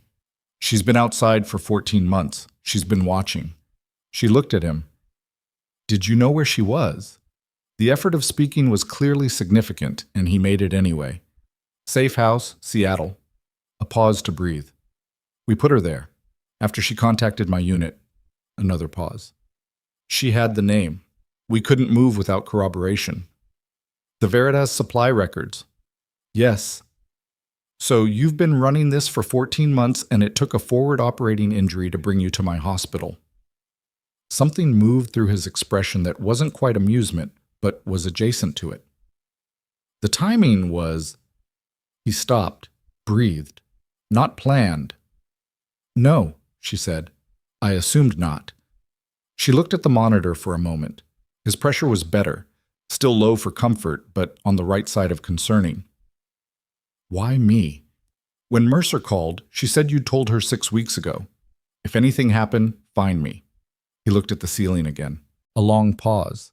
Not evasion, she thought, but the effort of assembling language through sedation and pain into something accurate. You see things, he said finally. You've always seen things. When you caught the count irregularity 14 months ago, we knew about that. Torres told us. And we knew they'd identified you as a threat and started building the file. He stopped, breathed 3 times. We couldn't tell you. The investigation needed the scheme to keep running long enough to trace the full infrastructure. If we'd warned you, I would have done something, she said. Yes. She sat with that for a moment. The specific discomfort of understanding that she'd been a known variable in someone else's calculation, that her progressive isolation, the fabricated documentation, the firing this morning, had all proceeded while people with the authority to stop it had let it proceed because the investigation required it. You could have told me, she said. Yes. His voice was quiet. I know. That's not an apology. No, it's an acknowledgement. Another pause. I'm sorry, Olivia, for the way it went. She hadn't heard her first name from anyone today. It landed differently than she expected. She looked at the chair arm, at her own hand resting on it, and didn't say anything for a moment. The patients who were diverted, she said. How many cases are we talking about? Solis's team will have a number by tomorrow. Our estimate was between 40 and 60 instances over 14 months. Some received substandard substitutes. Some received nothing effective. He paused. We don't have the full clinical picture yet. 40 to 60 patients. People who came into this building in pain or in crisis and received something from a nurse or a doctor who believed, because the system told them to believe, that they were giving the right medication. People whose charts now contained a record of care that didn't match what had actually happened to them. Are any of them, she stopped, 3 adverse outcomes that may be attributable? We're still building causation. His voice was careful on that, with the weight of someone who understood what causation meant in a legal and human sense. The investigation will address those specifically. She nodded, said nothing. The monitor ran its green line. Outside the bay window, the sky was full dark now, and the parking lot lights had come on, casting their flat orange light over the rows of cars. Somewhere in the building above them, a man who had run this scheme for 3 years was sitting in a chair and looking at the floor. There's something else, Rourke said. She looked at him. Croft's lawyer, the man who arrived with him. He stopped to breathe. The effort was getting more visible, the sedation wearing thinner and the pain moving in behind it. His name is Weston Farr. He's a medical liability attorney based in Portland, 40-year practice. He's handled Pine Valley's malpractice defense for 11 years. Another pause. He's also listed as a director of the Delaware Holding Company, the one that holds Croft's position in Veritas. She went still. Farr isn't just Croft's lawyer, Rourke said. He's a participant. His firm has been managing the legal architecture of the scheme since the beginning. The holding company structure, the contractor account, the documentation. He held her gaze. He came here tonight because Croft called him when the federal activity started. He didn't come to defend Croft. He came to manage what Croft said. A very slight pause. And to make sure certain things didn't come out of certain rooms. Does Malloy know? Tell him. She was already standing. She put her hand briefly on the bed rail. Not on Rourke, just on the rail, the way you might place your hand on a table to orient yourself in a room. Then she walked out of the bay and pulled out her phone. Malloy's reaction to the information about Farr was contained in the way that competent people contain things. A brief, deliberate pause, a question to clarify that she was sure of the source, and then movement. He excused himself from the room where he'd been working and went directly to find Solis, and Olivia watched the two of them have a 30-second conversation in the hallway that resulted in Solis picking up her phone and Malloy walking toward the administrative wing with the specific speed of someone adjusting a plan that was already in motion. She followed at a distance. She wanted to see it, not for satisfaction exactly, though she wouldn't pretend satisfaction wasn't somewhere in the picture. More because she'd been moved through this building all day as a variable, a target, an inconvenience, a resource, and she was done being managed. She wanted to see the room. Farr was in the administrative wing conference room, a different room from where Croft was sitting, which had been either Farr's choice or Croft's. She passed the open doorway of Croft's room and glanced in. He was still in the chair, still looking at the floor, his bearing subtly different than it had been an hour ago. The lawyer posture, the managed composure, had settled into something flatter. He looked tired. He looked like a man who had made a calculation and was beginning to understand it hadn't been the right one. Farr was different. He was standing when Malloy came in, standing with his jacket still buttoned and his briefcase on the table, projecting the contained energy of someone who had been managing complex situations for 4 decades and was not remotely alarmed. He was in his early 70s, lean, with the very white hair of someone who had let it go naturally, and the very steady eyes of someone who had won a lot of rooms. Olivia stayed in the doorway. "Mr. Farr," Malloy said, putting his credentials on the table, "I need to speak with you about your relationship with a Delaware-registered company called Ridgeline Holdings and its subsidiary interest in Veritas Medical Supply." Something moved through Farr's expression. Fast, immediately controlled, but present. Olivia caught it. A recalculation. The specific quality of a man realizing that the investigation was not where he'd assumed it was. "I'll need a moment to consult with my own counsel," Farr said. "Of course," Malloy said.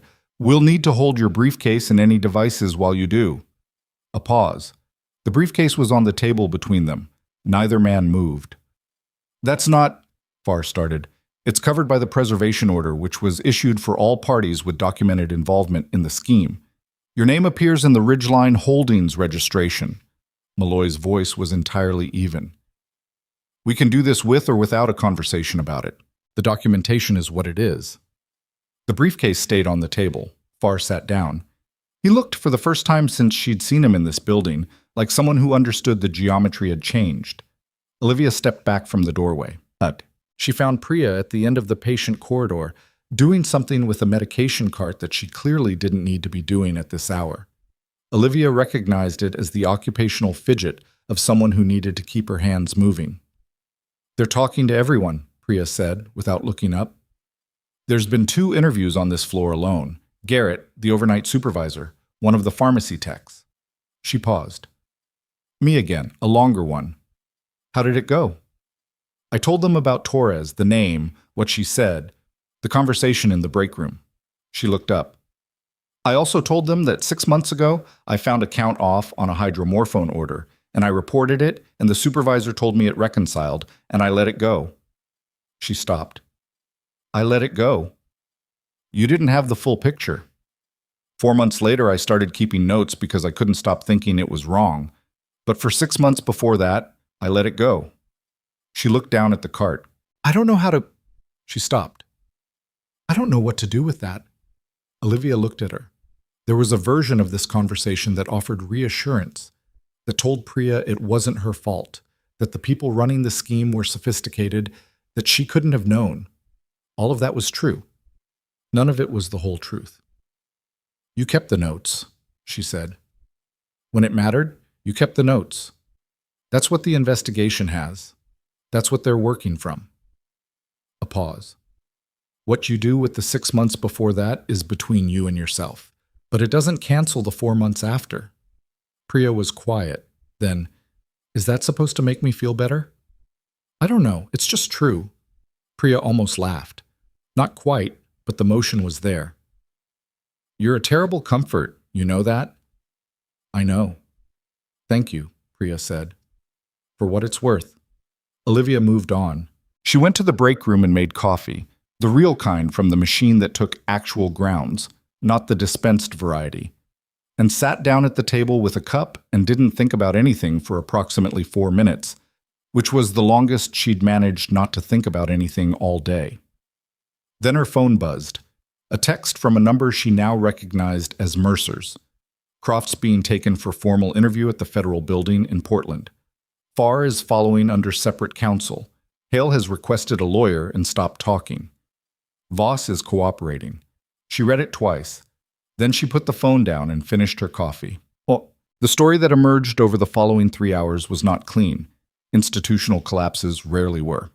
It came out in pieces through investigator briefings that Malloy shared with her in partial form, through information Mercer's people gathered from the military contract angle, through the Torres file, which had, it turned out, 12 supplementary documents attached that needed processing and cross-referencing with what the OIG team had independently built. Raymond Croft had been moving money through Veritas for 3 years. The mechanism was exactly as Torres had documented: a holding company, a contractor account, a supply chain arrangement that permitted systematic diversion of controlled substances from Pine Valley's inventory. The diverted medications were resold through a secondary distribution network that Veritas's own rogue logistics manager had established, a man named Pruitt, who had already been arrested in a parallel action in Seattle that afternoon. Olivia hadn't known about Pruitt. Rourke's unit had. The clinical damage was still being mapped. Solis's team identified 51 instances of confirmed diversion affecting patient care over 14 months, 3 adverse outcomes with probable causal links to inadequate pain management.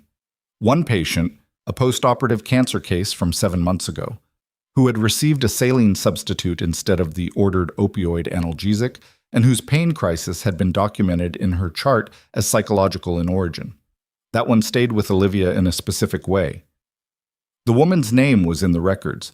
She'd been in this building, in this department, and someone had watched her be in pain and written it off as anxiety. Hale had signed off on that case.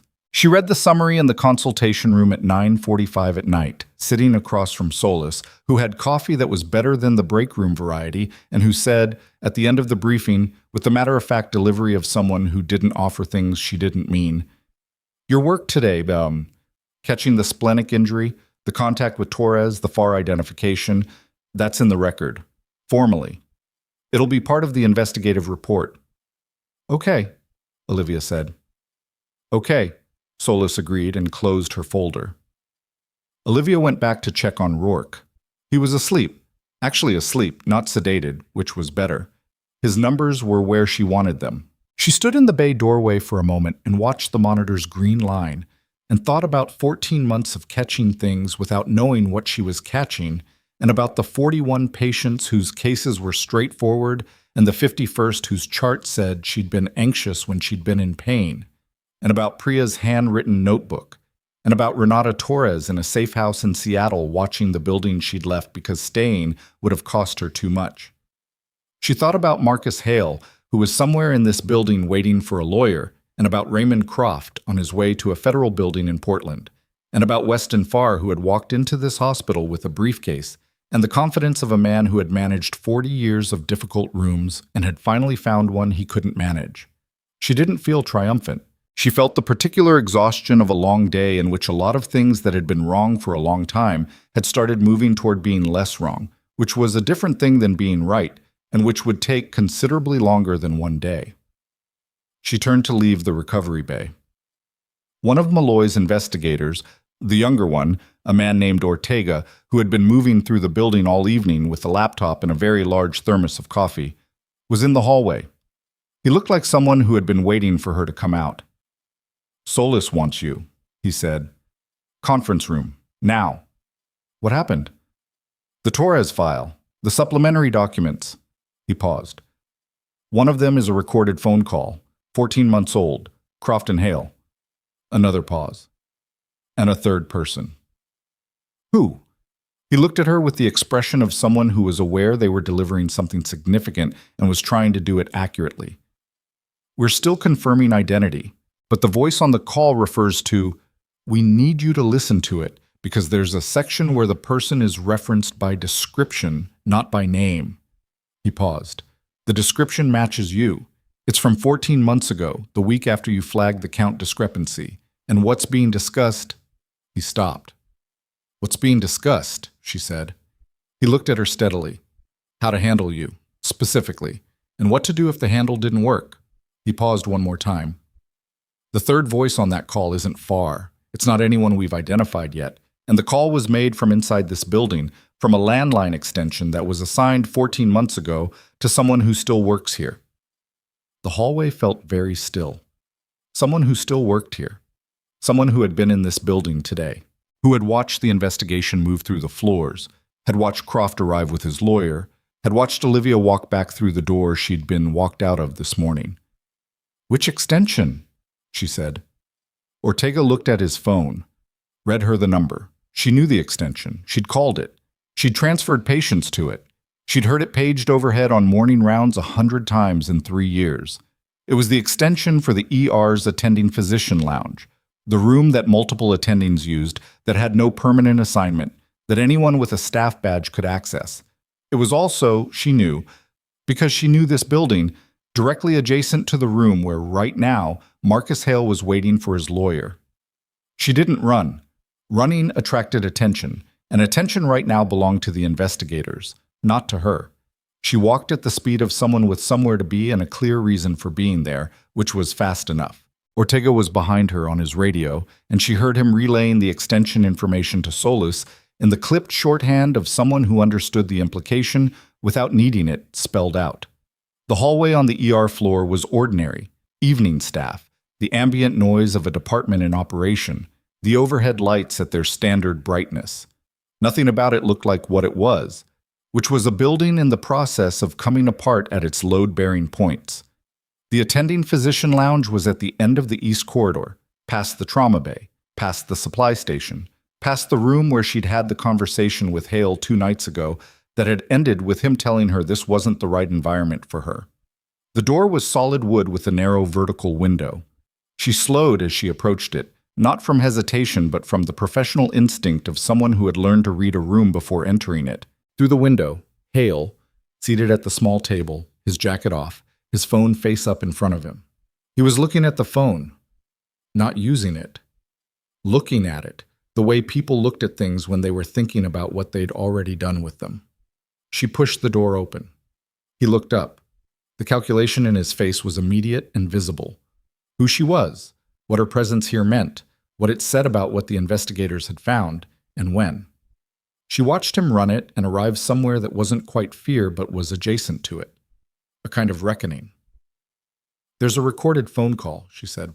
14 months old. You, Croft, and a third person, made from the landline in this room. He said nothing. "The third voice is unidentified, but Malloy's team is working from the extension record, and the call was made from here, and the access log for this room is going to tell them who badged in that day." She stood in the doorway. "If there's someone else in this building who's part of this, the time to say that is now. Not because I'm asking you to do the right thing, I've stopped having that conversation with you, but because the recording exists, and the extension record exists, and whatever calculation you're making right now about what's still containable is wrong." Hale looked at his phone on the table. "It was Garfield," he said. She hadn't expected it to come that fast. She kept her face still. "He was on the call. He's been, he processes the overnight orders.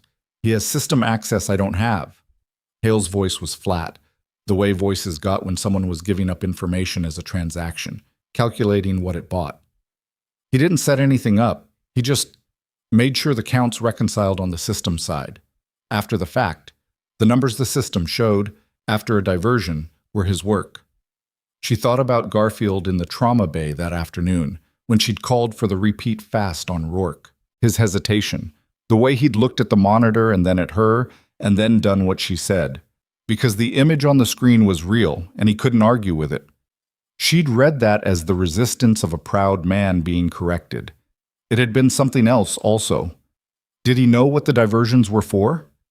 He knew it was diversion. He didn't know some. I don't think he knew the full scope of Croft's involvement. A pause. He thought it was smaller than it was. That's not a defense. No, Hale said. I know. She stepped back from the door and looked at Ortega, who had been standing 2 feet behind her and had heard every word. He nodded once and got back on his radio. She walked away from the lounge. She didn't look back. Garfield was found in the pharmacy consultation area on the second floor, where he'd apparently been for the past hour doing something administrative that, under the circumstances, had the feeling of a man trying to look occupied while waiting for a door to close on him. He didn't resist. He didn't produce a lawyer or issue objections. He sat down when Solis's team came in, and he answered questions in the voice of someone who had known, for some time, that this particular evening was coming and had used up whatever energy he had on dreading it. Olivia wasn't in the room for that interview. She didn't need to be. She was in the recovery bay checking on Rourke's numbers, which had stabilized cleanly and were now telling a story of a body doing the work it needed to do without drama. He was still asleep. She adjusted the fluid rate by a small amount based on the output numbers, noted it in the temporary clinical record Pack had opened for him, and stood in the bay for a moment doing nothing. The building around her was doing its work. The investigation was doing its work. The machines were doing their work. She had contributed what she had to contribute, and the rest of it was institutional process, which moved at its own pace and according to its own logic and didn't require her to stand in a lounge doorway producing ultimatums. She sat down in the chair beside Rourke's bed and, for the first time since approximately 9 a.m., did not move for 15 minutes. It was Mercer who came and found her there. She came in quietly, which Olivia had noticed was Mercer's default mode when the tactical situation wasn't requiring otherwise, a woman who'd learned to calibrate the volume of her presence to what the room actually needed. She looked at Rourke's monitor, then at Olivia. "Garfield's been detained," she said. "Formal arrest is processing now for Croft and Farr. Hale will be charged. The cooperation may affect the specifics, but not the fact of it." She paused. "Voss's situation is being evaluated. She knew about the documentation being falsified against you. She may not have known the clinical scope." "She knew enough," Olivia said. "Yes, she knew enough." Mercer sat down in the second chair, which she pulled from against the wall. The action was unkernel-like enough that it registered. "There'll be a full board review at Pine Valley starting next week. The board itself is compromised by Croft's position, so an external governance body is being brought in to manage operations during the review period." A pause. "The hospital is going to need clinical leadership that isn't currently under investigation or employed by someone who is." Olivia looked at her. "I'm not making an offer," Mercer said. "That's not my lane. I'm describing a factual situation." A pause that had a particular quality to it. "Other people will be making offers. I wanted you to hear the landscape first from someone who isn't going to frame it in whatever way is convenient for them. I appreciate that. The Torres file is going to be central to everything that follows. She took significant personal risk for 14 months. The OIG is going to want her testimony, her situation, the circumstances of her departure, what was done to make her feel she had to leave. That's going to be part of the formal record. Is she protected? She's been cooperating with a federal investigation, yes." Mercer paused. "She asked about you, when Malloy had her on the phone." Olivia looked at the monitor. "What did she ask?" "Whether you were all right." A pause. "I told her you were functional." Something small moved through Olivia's chest. Not sentiment exactly, more like the recognition of a specific kind of solidarity. A woman she'd never met, in a safe house in Seattle, who had left a building because staying was too dangerous and had spent 14 months watching it anyway, waiting for someone inside to catch up. "Tell her yes," Olivia said. "When you talk to her again, tell her yes." Mercer nodded. They sat in the recovery bay for a while without talking. The monitor ran. Outside the window, the city of Ashford was doing its ordinary Wednesday night things. Traffic, lit windows, the distant sound of someone's car on the highway overpass. Rourke breathed steadily under the thin hospital blanket. The IV dripped at the rate she'd set. 1. She left the hospital at 11:27.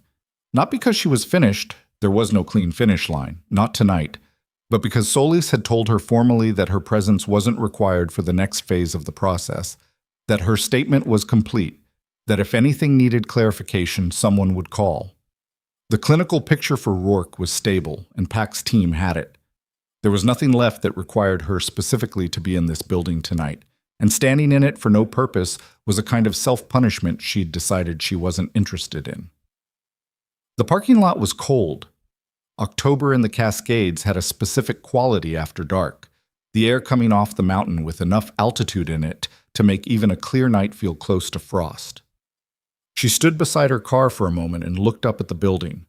4 stories of lit and unlit windows, the medical lettering visible over the entrance, the ambulance bay lit bright on the east side. A building that had been, for 3 years, the primary architecture of her daily life. That had seemed, this morning, to be something she was being permanently separated from. She got in the car. She drove home.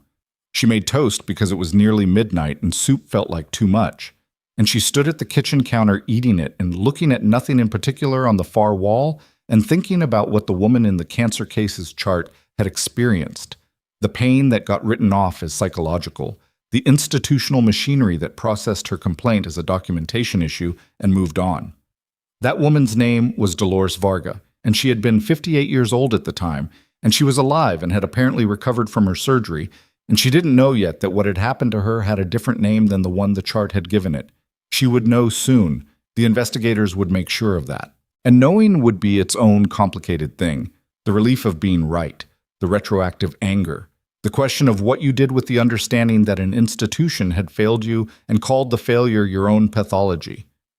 Olivia didn't have a clean answer to that question. She just knew that knowing was better than not knowing, even when knowing was hard. She washed the plate. She went to bed. She slept, which surprised her slightly, for 6 hours without interruption. Check down. The days that followed moved in the way of institutional process, not slowly exactly, but with the weighted deliberateness of something large changing direction. The external governance body arrived at Pine Valley on Thursday. By Friday, an interim clinical director had been appointed, a woman named Dr. Farah Nasir from the regional health system in Eugene, brought in specifically to stabilize operations during the review. The ER continued functioning because ERs had to continue functioning. The staff showed up because the patients showed up, and that equation didn't pause for institutional crisis. Garfield was formally charged on Thursday afternoon. The charges included fraud, conspiracy, and several counts related to the falsification of controlled substance records. The specific accounting of what he'd manipulated and when and how many times was a document that ran to 31 pages. He'd been doing it for 13 months. He'd told himself, in whatever internal negotiation people ran when they were doing something they knew was wrong, that he was only touching numbers, not people. That the system-side reconciliation was abstract, that someone else's choices were the real harm, and he was just maintaining a ledger. The ledger had 51 entries. Hale's charges were more extensive and took longer to formalize because the clinical side of the scheme was more complex than the financial side. The cooperation he'd offered, the Garfield information, was noted. It did not, as Olivia had told him it wouldn't, function as a defense. It functioned as a factor, in the way that factors functioned in a legal process, present, weighted, insufficient to change the fundamental shape of what he'd done. Croft's case was the most complex. The holding company structure, the Veritas relationship, the contractor account. It was the kind of financial architecture that took time to fully dismantle and would take a federal prosecution significantly longer than a week to build into a complete case. What happened quickly was the emergency removal of his board position, which the governance review body ordered on the first day, and the freezing of the accounts connected to Ridgeline Holdings, which the OIG had been waiting for the arrest to do. Farr resigned from his firm on Friday. The firm issued a statement that said, essentially, nothing. His personal exposure was significant enough that he'd hired criminal defense counsel the same night Malloy had requested his devices, which was the action of someone who understood the geometry clearly and was no longer pretending otherwise. Voss's situation resolved in a way that was both less and more than it might have been. The investigation determined that she had known about the falsified documentation against Olivia, had known it was fabricated, had known it was being used to build a termination case, and had participated in that process by signing off on the investigation that she knew was theater. She hadn't known the full clinical scope of the diversion scheme. She hadn't known about Croft's financial architecture. She had made the specific calculation that her institution's stability required her silence on what she did know, and she had been wrong about what that silence would cost. She resigned on Friday afternoon and faced a formal professional disciplinary review through the Oregon Health Authority, the outcome of which would take months to determine and would likely include a significant period of suspension from administrative practice. It wasn't criminal. It was also not nothing. Olivia learned most of this through Solis, who called her on Thursday and Friday with the methodical efficiency of someone closing loops. On Saturday, she received a formal letter from the external governance body, physical mail, which felt appropriate, notifying her that her termination had been reviewed and found to be without legitimate cause and in violation of protected reporting statutes.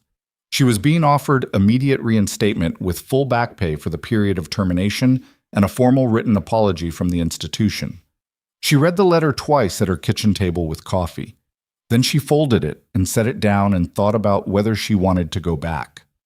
The answer to that took 3 days to arrive, and it arrived not as a decision, but as a clarity that accumulated quietly from several directions. Rourke was moved from recovery to a regular room on Saturday. She visited him Sunday afternoon when he was sitting up and had managed to eat something and had a color in his face that looked like a person rather than a patient.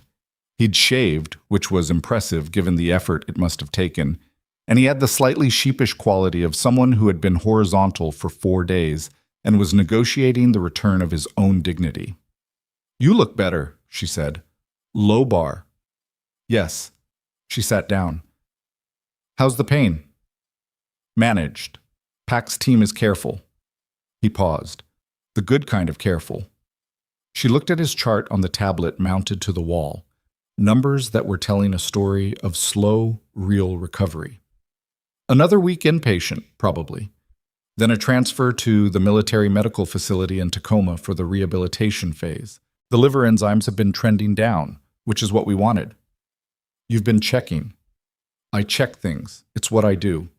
He was quiet for a moment. Then, "I heard about Garfield." "Yes?" "I didn't see that one coming." "Neither did I. Until I did." She paused. 14 months, and I was 3 feet from him most days. He watched me flag the count irregularities. He was probably the one who made sure they reconciled on the system before anyone else could see them. She held Rourke's gaze. "I keep thinking about that.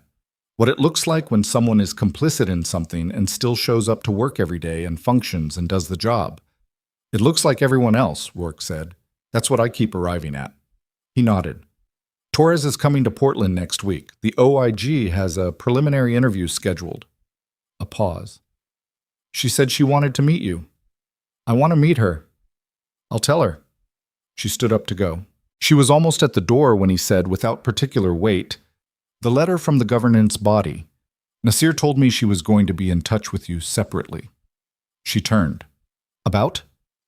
"The clinical director position has an interim tag on it for now, but the review process is going to take 6 months minimum, and whoever's running clinical operations during that period is going to shape what Pine Valley looks like on the other side of it." He held her gaze. "Nasir is external, and she doesn't know this building. She's going to need someone who does." "I'm a nurse," Olivia said. "You're a nurse who diagnosed the injury that saved my life, identified a federal fraud scheme, and kept a building from destroying its own evidence on the worst day of her professional life." He paused. "The title is a different conversation. The function is the question." She looked at him for a moment. "Get some rest," she said. She walked out of the room. Nasir's call came on Tuesday. It was direct and specific, which Olivia appreciated. No framing, no institutional language to decode. She was calling because the clinical review needed someone with operational knowledge of the department who wasn't under investigation and wasn't compromised by the previous administration's relationships. She was calling because Solis's investigative report had been shared with the governance board as a factual account of the events, and Olivia's role in those events was documented plainly.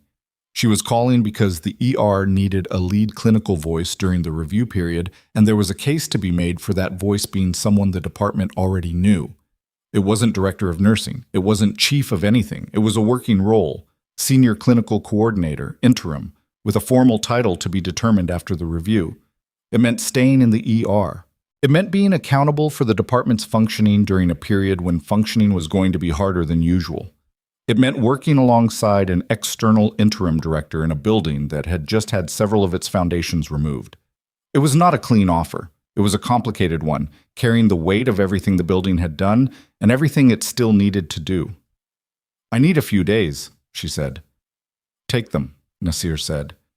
"And for what it's worth, I read the report fully. What happened to you here was a specific institutional failure. The decision about whether to come back is yours, and it should be made on your terms, not because the institution needs you, though it does." Olivia appreciated the honesty enough to say so. She ended the call and sat on her couch in the afternoon light, and didn't immediately think about the answer. She thought instead about Dolores Varga, who had been in pain in that building and told the pain was in her head. She thought about Priya's handwritten notebook, 4 months of careful documentation that nobody had asked for and that had turned out to matter enormously. She thought about Torres in Seattle, watching a building she'd been forced to leave, waiting for someone inside to catch up. She thought about the count irregularity 14 months ago, the moment she'd noticed something and flagged it and been told she was wrong and had, eventually, half believed it.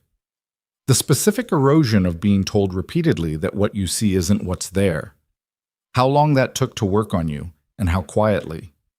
She'd spent 3 years at Pine Valley being the person who caught things. Not because she was exceptional. She didn't think of herself that way, and the kind of self-narrative that required a military record to justify basic human dignity was one she'd rejected completely. But because she paid attention, and paying attention was not a gift, it was a practice. It was a thing you chose, repeatedly, at some cost, because the alternative, not looking, not seeing, reconciling yourself to the official version, was a cost too. The institution had failed her. It had failed Dolores Varga. It had failed the other 50 patients in Solis's report, in increments small enough that each one could be explained and large enough, in aggregate, to constitute something that would follow certain people for the rest of their professional lives. And the institution still had patients in it today. Tomorrow. The ER would run tomorrow at 7 a.m. with the same volume and the same pressure and the same gap between what should happen and what was possible. And somebody needed to be in that building who understood what it was supposed to be doing and could hold that standard in the middle of a very difficult period. Not because the institution deserved her. She'd thought about that angle and put it down. Institutions didn't deserve people. People chose where to put their work and for what reasons. She chose the reason that had nothing to do with Pine Valley's board or its administrative history or the formal written apology sitting folded on her kitchen table. She chose it because of Priya's notebook and Dolores Varga's chart and the 49 other entries, and the understanding that somebody seeing something clearly in that building was not a small thing. She called Nasir back on Wednesday morning. The formal hearing was held 3 weeks later, a regulatory proceeding through the Oregon Medical Board and the State Nursing Board, running parallel tracks for the physician and nursing staff involved. It was not a courtroom, though it had the architecture of one. A long table, a panel of reviewers, a record being kept of everything said. Hale was there. She saw him in the hallway before the proceedings began, which she hadn't expected and hadn't prepared for. He looked like himself and also significantly less than himself. The bearing was right, but something underneath it had shifted in a way that didn't quite resolve into his face the way it used to. He looked like a man who had spent 3 weeks understanding what was coming and hadn't found a way to make peace with it. She didn't approach him. He didn't approach her. Inside the hearing room, the investigative record was presented formally for the first time in a consolidated format. The OIG findings, the military investigative record, the Torres documentation, the falsified personnel file with its annotated incident reports, and the clinical record showing the 51 cases of confirmed diversion. Solis presented the summary. One of Rourke's unit officers presented the military side. A lawyer from the HHS Office of General Counsel presented the Veritas and Croft portions. When it was Olivia's turn, she gave her account the same way she'd given it to Solis 3 weeks ago. Direct, sequential, without editorializing. The count irregularity 14 months ago. The chart entry that was removed. The incident reports she'd never been shown. The termination that had been built on documentation she'd never been informed of. She said it all in the flat, accurate voice of someone testifying to a record and not performing an injury.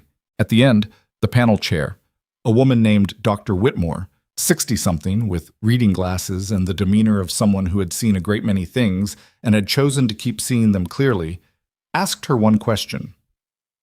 Ms. Bennett, in your assessment, what would have happened if you had not been called back to this hospital on the day of your termination? Olivia considered it.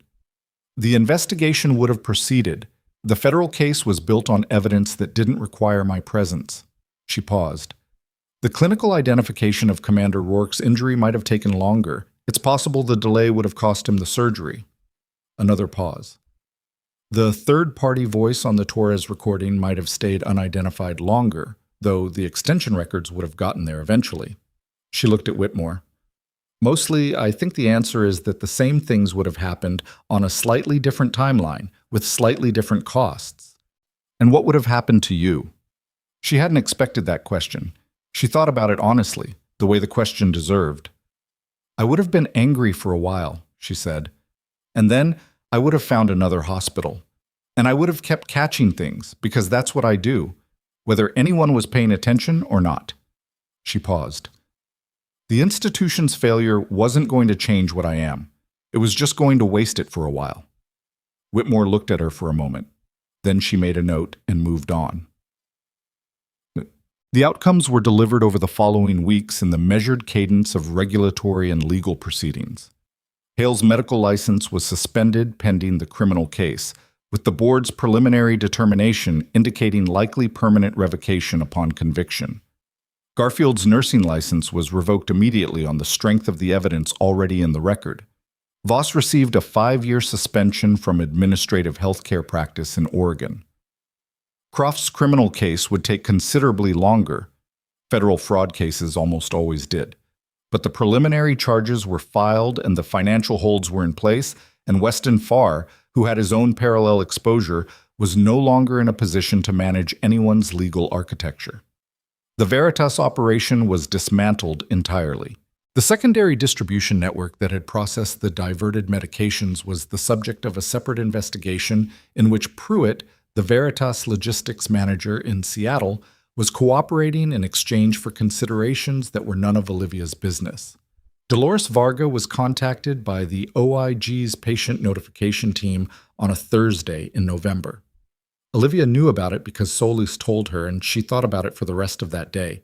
The specific moment when a woman in her late 50s, who had been in pain and been told the pain was in her head, received a phone call explaining that she had been right, that the record was wrong, that what happened to her had a name and an accountability attached to it.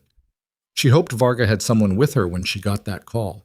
She hoped the notification team was good at their jobs. She knew that being right and being vindicated didn't erase the experience, and that sometimes justice arrived in a form that reopened things rather than closing them.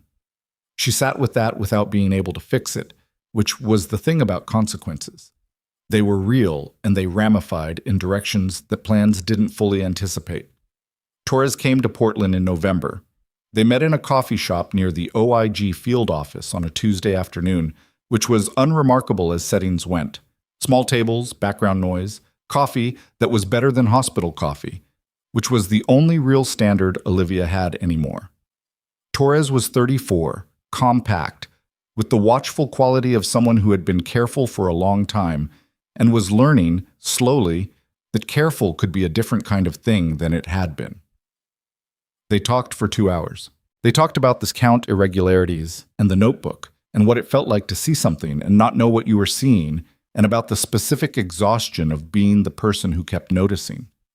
They talked about Garfield, his ordinariness, his functionality, the way he'd come to work and done the job and done the other thing simultaneously.